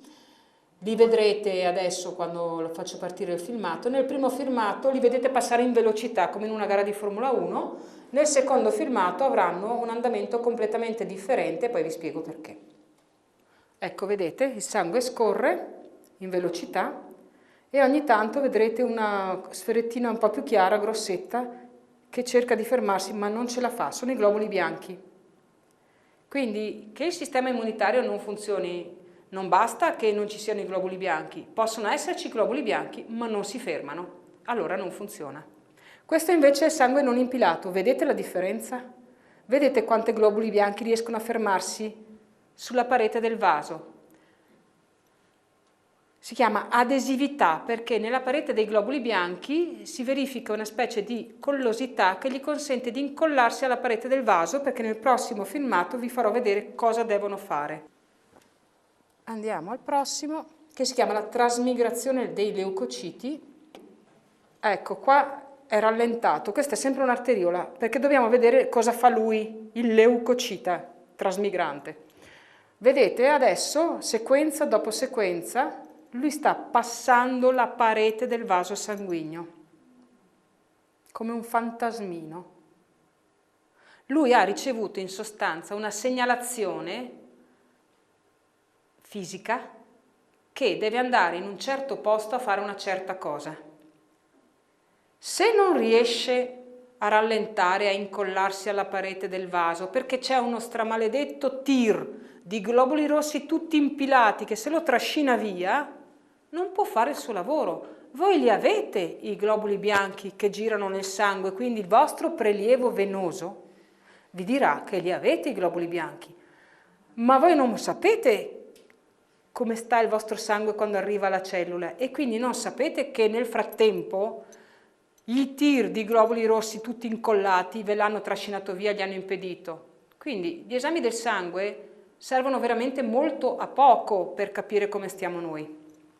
Allora, io la ringrazio e siamo venuti qua per imparare, ma per me ci ha dato un po' troppe informazioni, alcune delle quali sono sconvolgenti, spaventose, alcune delle quali sono consolatorie, consolanti, però riuscire a capire come noi nel nostro piccolo possiamo comportarci per mettere a frutto quello che lei ci ha detto è difficile. Oddio. Un consiglio pratico, semplice, che possiamo magari realizzare. No, ne ha dati tanti consigli pratici sul cibo. Una linea guida indicativa, soprattutto facciamo attenzione agli orari che sono tanto importanti, cioè il nostro corpo ha una sua fisiologia, impariamola e rispettiamola. Orari, quindi ci alziamo e mangiamo una colazione ricca, vanno bene i cereali integrali, il pane se è integrale preferibilmente tostato, così è più digeribile, un velo di burro se è buono, che vuol dire un burro in genere dell'Alto Adige, perché lì sono un po' più tedeschi, hanno una preferenza per il pascolo, ok? Un burro come quello di Ocelli magari che si trova abbastanza, che è ancora fatto con il latte di mucche al pascolo, messo negli stampini di legno, è molto carino, è molto buono. Un burro bio, dove gli animali, attenzione però perché anche qua biologico ci sarebbe da aprire parecchio, insomma se sapete che gli animali sono allevati all'aperto va bene. Un filino di quel burro, perché tante volte mi chiedono ma come faccio per non avere sempre quella fame tremenda che ho? Se io do, prima di mangiare, 30 minuti prima di mangiare la mattina, mi prendo una nocettina di burro buono o delle noci o comunque un alimento grasso, il mio ipotalamo dirà caspita che roba sostanziosa, non ho bisogno di mangiare tanto perché con poco ho quello che mi serve come risorsa. Quindi in realtà i grassi, se si mangiano nel modo giusto, fanno dimagrire. Di più di tante altre cose. I dolcificanti, per esempio, anche quelli naturali, la stevia, ha di buono che non vi fa male come l'aspartame, ma ha di cattivo che, come tutti i dolcificanti, vi farà venire per 90 minuti dopo che l'avete mangiato una fame da lupo, perché non gli avete dato lo zucchero che gli avete promesso col dolce sulla lingua. Quindi prendetevi un po' di zucchero, un po' di agave, fate qualcosa, ma non andiamo in cerca proprio di farci del male a tutti i costi.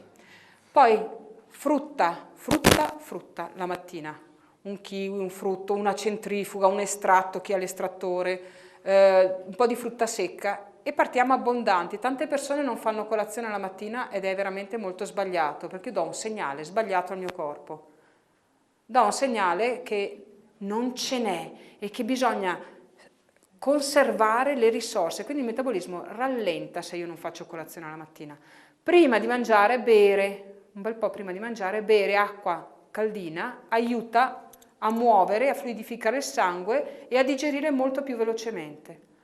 Quindi prima di pranzo, 40 minuti, 45 minuti prima di pranzo, una bella tazza di acqua caldina mi farà digerire rapidamente, mi ridurrà la sonnolenza l'abbiocco postprandiale.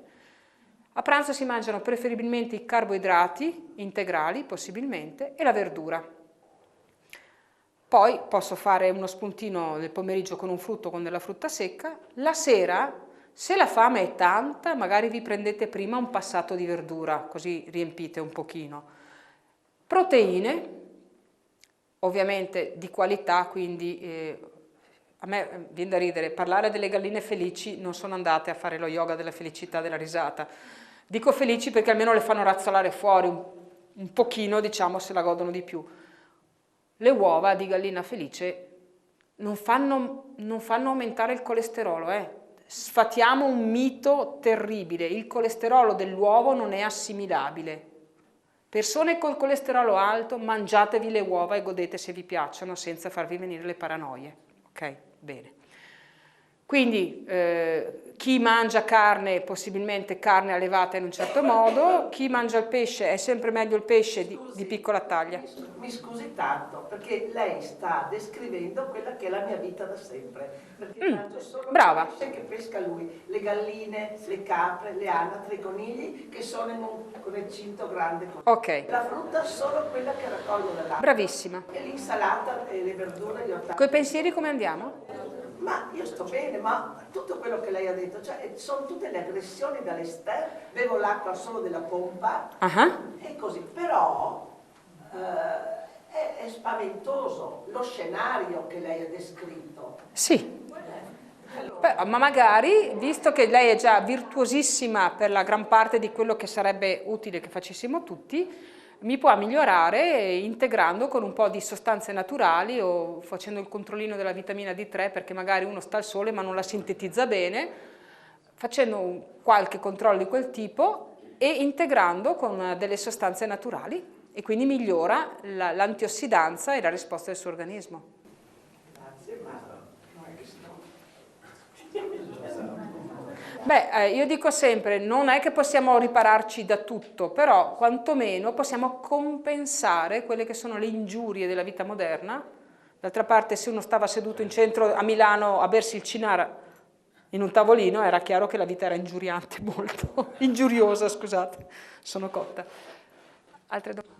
Sì, grazie. Allora, volevo chiedere se lo ionizzatore per l'acqua riesce ad eliminare anche le diossine contenute nei vari veleni che ci sono in giro, tipo i pesticidi, eccetera, visto che le diossine non tutti sanno che il corpo non riesce ad eliminarle. E poi che tipo di ionizzatore uno suggerisce di comprare, cioè che marca, che tipo e che caratteristiche tecniche dovrebbe avere per essere un buon ionizzatore dell'acqua? Grazie. Cercherò, ma non ci riuscirò, di essere breve. Allora, io non lo so se ho un frutto diossinico, se è sufficiente metterlo mezz'ora in un'acqua alcalina ionizzata per eliminare completamente la diossina. Dubito. Magari una parte, la parte più superficiale, sì, magari, ma preferisco non darle una risposta perché non ho mai controllato questo aspetto, non ho mai letto niente di questo aspetto della diossina. Per quanto riguarda il discorso dello ionizzatore, allora, oggi anche qua c'è di tutto, di più. E naturalmente ognuno del suo dice meraviglie, viaggiano tutti a velocità interstellare, ti possono teletrasportare da qui a lì, fanno delle cose fantastiche. Io ho scelto per me un'azienda che ho la certezza che si produce tutto, anche le parti, non compra niente da terzi, loro fanno tutto nell'azienda. È un'azienda coreana, d'altra parte la ionizzazione dell'acqua è nata in Corea. E loro sono all'avanguardia su tantissime cose. La maggior parte degli estrattori di succhi li fanno in Corea. Infatti stanno benone da quelle parti, se non avessero problemi politici ogni tanto se la passerebbero anche meglio. Quali sono le caratteristiche? Allora, sicuramente come uscita di prodotto, nel senso come qualità di quello che esce dallo ionizzatore, la quantità in ORP negativi che riesce ad avere l'acqua alcalina forte, cioè l'acqua al massimo livello di alcalinità, in un buono ionizzatore dovrebbe arrivare dai 700 agli 800 ORP negativi.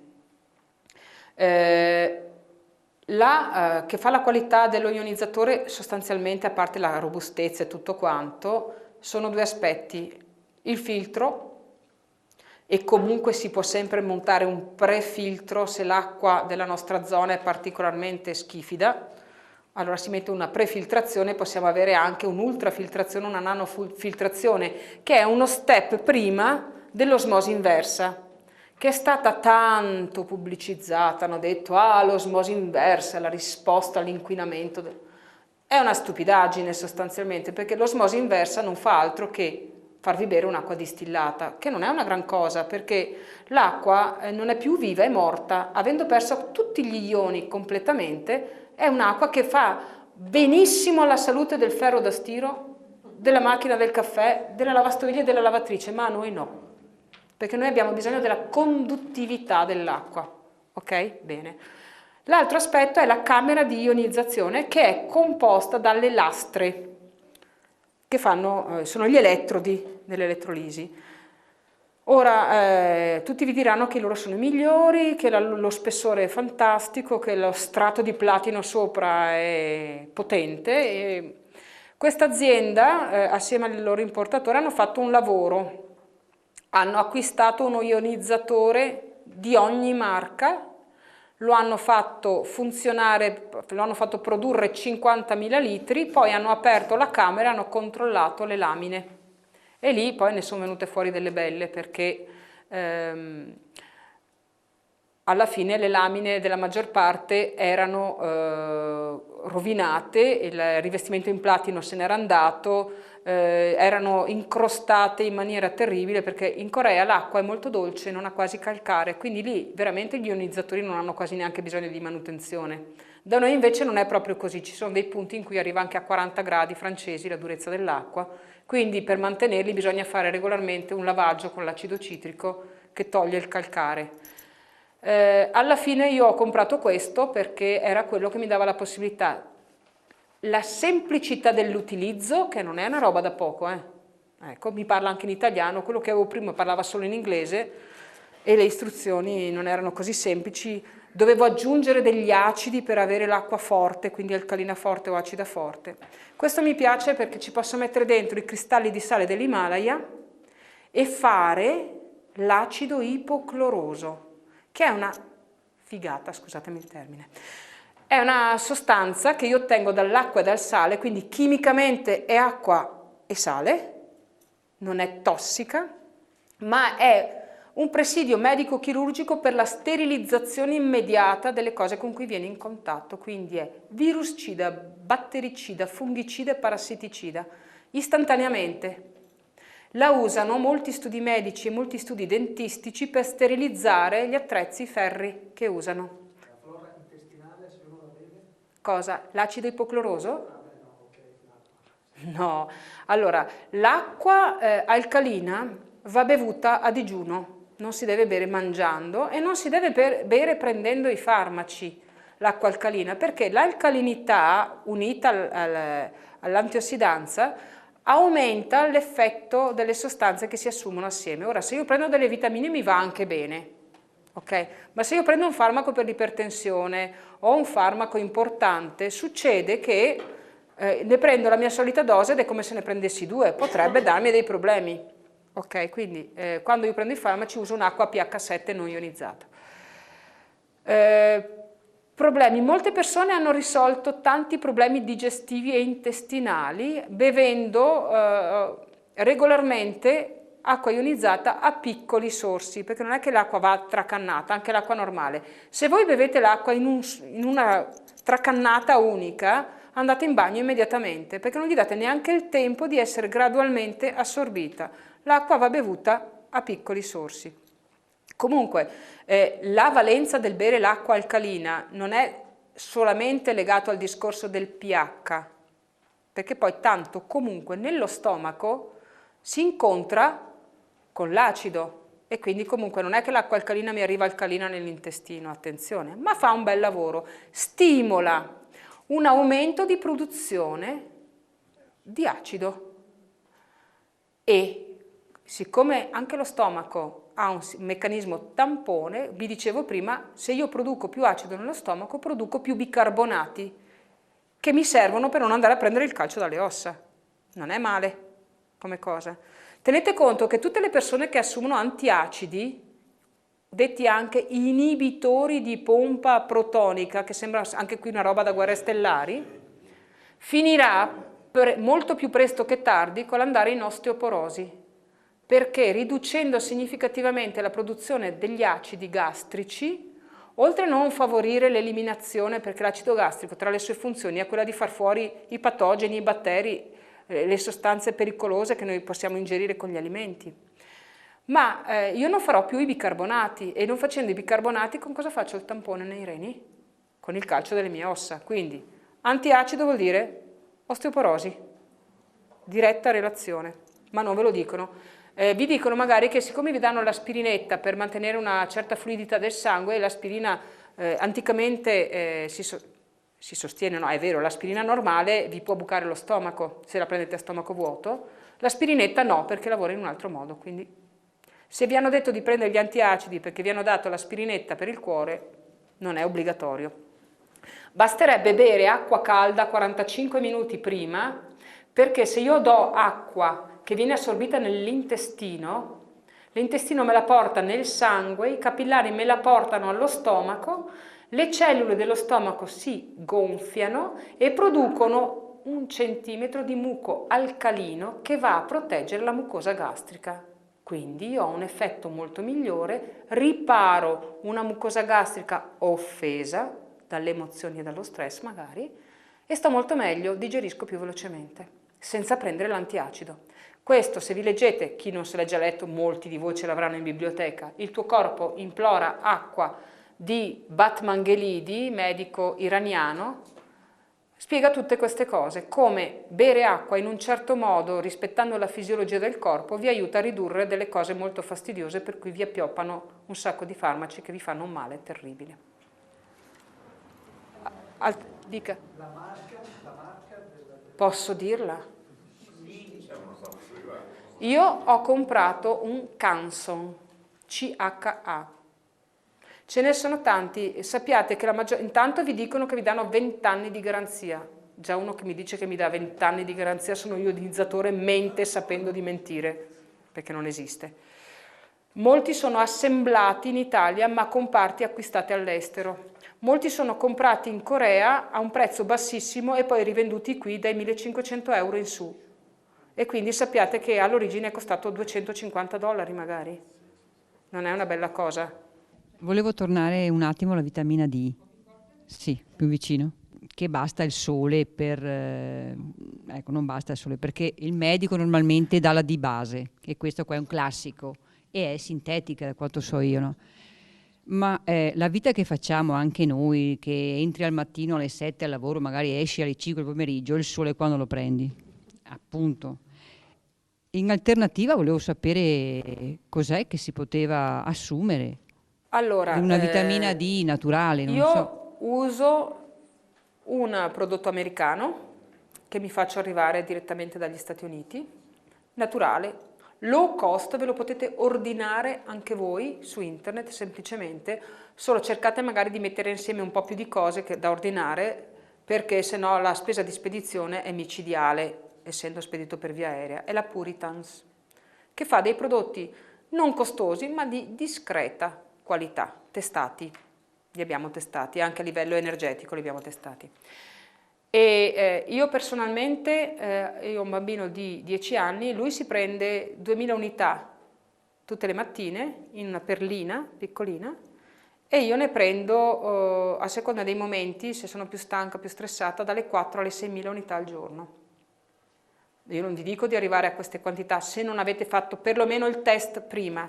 Prima fate un test e vedete a che livello siete. E poi in base al risultato, se magari volete, mi potete fare un colpo di telefono, possiamo ragionare e vedere qual è la soluzione ottimale. Il fai da te sconsiderato non è mai consigliato, anche perché la vitamina D3 è un ormone, il colecalciferolo, quindi vabbè che per arrivare agli eccessi vi ho spiegato, in realtà ve ne dovreste sparare 150.000 unità internazionali al giorno per 8 settimane e allora forse arrivate a un livello di tossicità, ma ragazzi dovete scolarvi le bottiglie di base per arrivare a questi livelli. Io adesso volevo provare con il sole, a dir la verità. Beh, siamo in maggio, fino a ottobre funziona, sì. E un'ultima cosa, sui globuli bianchi, volevo sapere di più. Quando sono bassi, cosa significa? Beh, quando abbiamo globuli bianchi bassi vuol dire che ci troviamo di fronte a un'immunodeficienza, vuol dire che abbiamo una sofferenza a livello della mucosa intestinale, perché la maggior parte dei globuli bianchi noi li facciamo nelle placche del Peillé, nella mucosa intestinale. Ora, cosa si fa? Si fa un percorso, io lo faccio 2 volte all'anno personalmente, in genere quello che consiglio lo faccio prima su di me per vedere come funziona, anche mio figlio è una cavia, poverino, però gli va abbastanza bene, noi non prendiamo l'influenza, il raffreddore e queste cose, e neanche le bronchiti e questi altri spiacevoli problemi, la stanchezza sì, perché ragazzi siamo sempre di corsa. Pulizia e ricolonizzazione dell'intestino. Perché si fa tanto parlare di tecniche di pulire l'intestino, i clisteri con il caffè verde, l'idrocolon terapia, ma l'intestino non è mica solo il colon, sapete, c'è anche l'intestino tenue e peraltro è nell'intestino tenue che noi assorbiamo la maggior parte dei nutrienti. Ora, siccome a un certo punto c'è la valvola ileocecale che serve per impedire che quando il bolo fecale è ormai arrivato a essere una schifezza tanta, torni indietro, ok? Quindi dall'intestino tenue mi va nel colon, ma dal colon non mi può tornare all'intestino tenue. Significa che l'idrocolon terapia è un simpatico sistema, a chi piace, per pulire l'intestino, il colon, ma con l'intestino tenue fate poco e dovete andare per via orale. Ora ci sono vari sistemi. I più semplici, i più blandi, sono quelli di prendere il perosside di magnesio.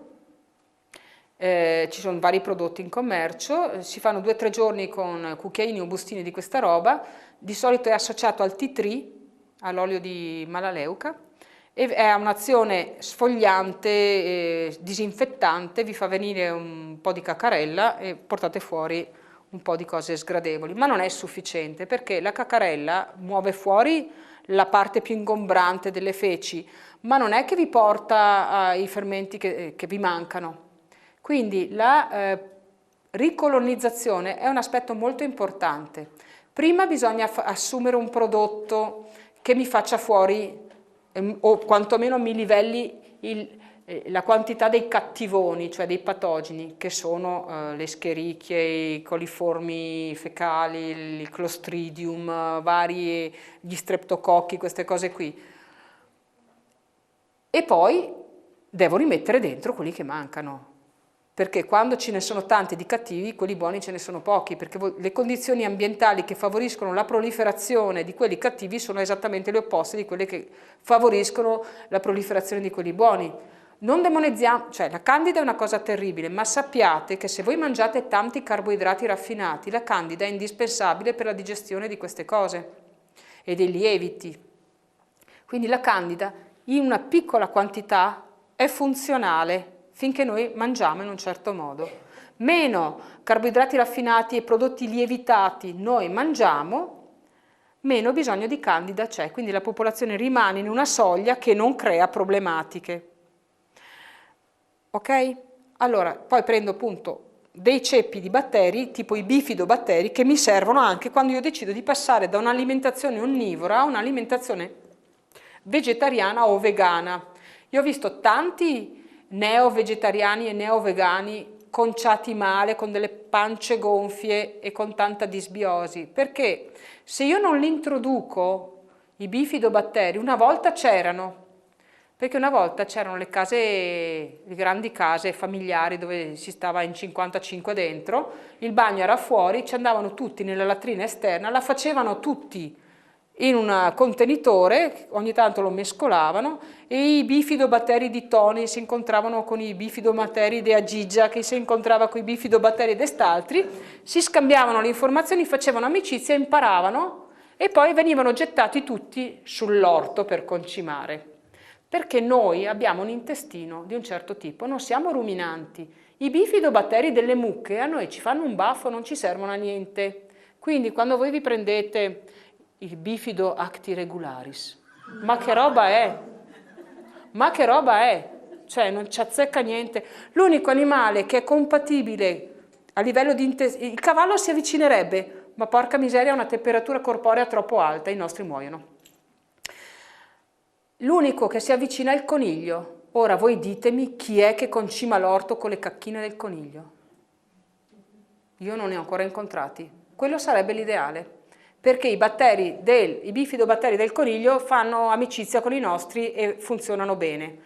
Dovete rassegnarvi, ve li dovete prendere, ok? Io uso dei prodotti di un'azienda italiana che fa delle cose meravigliose. Peraltro adesso il 30 di maggio ci sarà Como, io non sono riuscita, c'erano solo 150 posti e io non sono un medico, per cui purtroppo non sono stata ammessa, anche se mi sono iscritta il giorno dopo che è uscito il bando, ma mi farò dare gli atti. Un convegno con 2 premi Nobel a livello internazionale, la relazione tra le patologie neuropsichiatriche e il microbiota intestinale. Ragazzi, è una cosa sconvolgente, significa che se voi avete la panza in disordine è una delle cause importanti per cui vi si è sconvolta anche la testa. Una delle cause, non l'unica, ma significa sicuramente che se non mettete ordine nella panza difficilmente metterete ordine nella testa, perché non avete i supporti che si producono nella pancia. È anche vero che quando si fa un bel lavoro, una bella pulizia intestinale, si riduce la depressione, la tendenza ad avere pensieri negativi e si sta molto meglio perché vi fate una serotonina di qualità, ok? Sì, una testimonianza, siccome la volta scorsa c'è stato Pierre Pellizzari che tu hai conosciuto e ha parlato del plasma di Canton e come tu... Sì, e del silicio organico e come tu sai il plasma da noi non è considerato iniettabile, cioè praticamente è bevibile. Adesso ti alzi per favore. Sì, dai. Lui però ha ascoltato quello che diceva Pierre, che praticamente con quello in fiale si può, se uno se lo fa da solo si può iniettare, eccetera. Spiegaci che cosa hai fatto. 2 cc con la siringa, avevo il tunnel carpale infiammato, 2 cc con un po' di tanta pazienza, le ho infilato in questo punto qua, c'è ancora il segno. Sì. C'è ancora il segno. Quante volte? Una volta solo, sì. 2 ore di bruciore pazzesco, è stato meglio, basta. Più fatto proprio.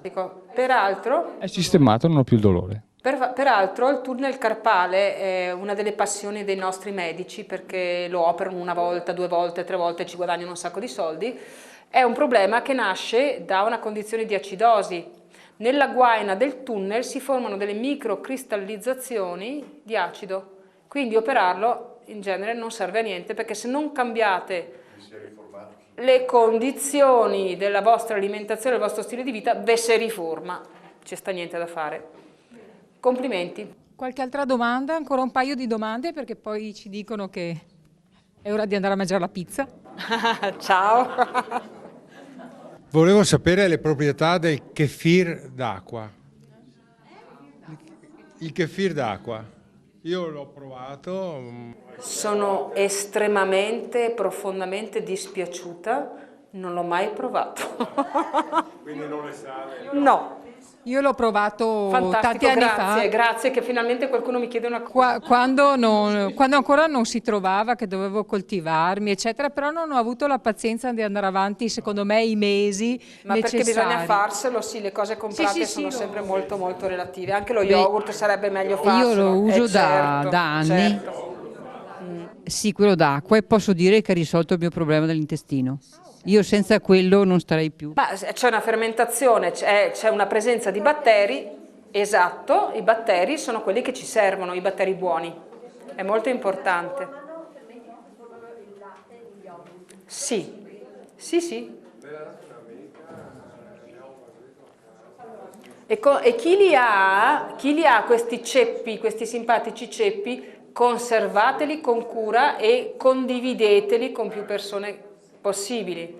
È come quando c'è la madre dell'aceto o del lievito, si condivide. Volevo chiedere sulla quantità della vitamina D3. Se non ho capito male, lei diceva 90 nanogrammi al giorno. No. Le quantità che vengono oggi definite ottimali, ma siamo sempre al solito, no? Ottimali per che cosa? Per non avere problemi. Allora io dico la soglia minima viene definita oggi tra il 50 e i 70 nanogrammi per litro, Ng/L. Per litro addirittura? Di sangue? Sì. Ma quindi come assunzione giornaliera io avevo letto 0,1 grammi, 0, Allora, di solito la D3 si titola in unità internazionali, UI.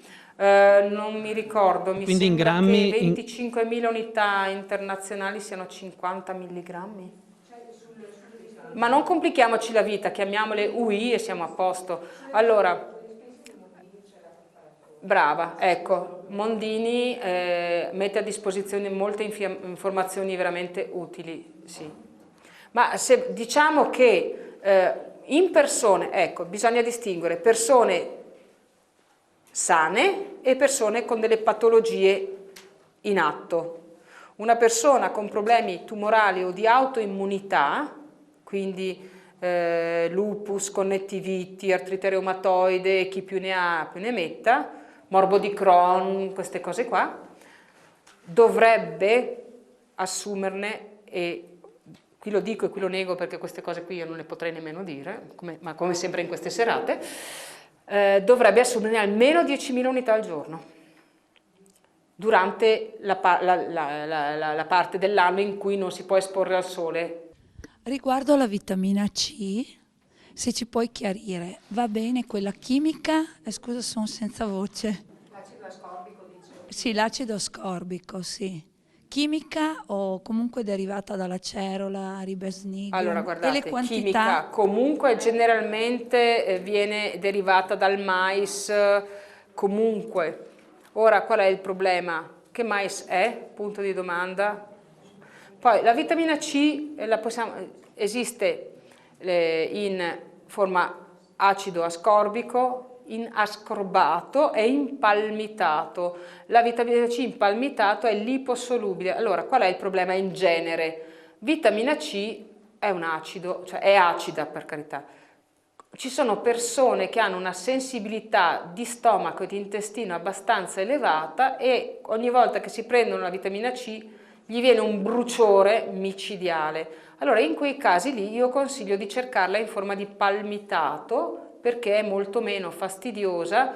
Attenti perché la vitamina C va aumentata gradualmente, altrimenti andate in bagno, vi viene una singola scarica di diarrea, anche se so che ci sono persone che pagherebbero oro per avere una singola scarica di diarrea e quindi molti andranno a prendersi la vitamina C. Si sale gradualmente, quando arrivi alla soglia in cui il tuo organismo per lui è troppa, ti dà questo segnale e tu sai che lì mantieni un pochino meno di quella quantità per un periodo. Poi in realtà qual è il discorso della vitamina C? Se vi ho detto prima un gatto ne fa 20 grammi in un giorno e non ha lo stress che abbiamo noi, pensatevi un po' voi cosa può aver bisogno un adulto. Ci sono persone che prendono un etto di vitamina C al giorno e non vanno in bagno, ci sono arrivati per gradi. Tanto comunque quella che tu assumi nelle 24 ore, se non l'hai utilizzata la elimini, non supera le 24 ore nel tuo organismo. La elimini per via urinaria e per via intestinale, non si accumula. Persone che però hanno già una condizione renale di un certo tipo, che sono soggetti alla litiasi renale, ma lo sono perché sono in acidosi, è meglio che assumano dei degli antiacido, però dei minerali alcalini, diciamo così, in forma di citrato, perché i calcoli sono ossalati, quindi una precipitazione del calcio. Se io prendo il citrato non faccio aumentare la precipitazione dell'ossalato e quindi vado pian piano a sciogliere i calcoli anche a livello renale. Bene, ringraziamo Sara che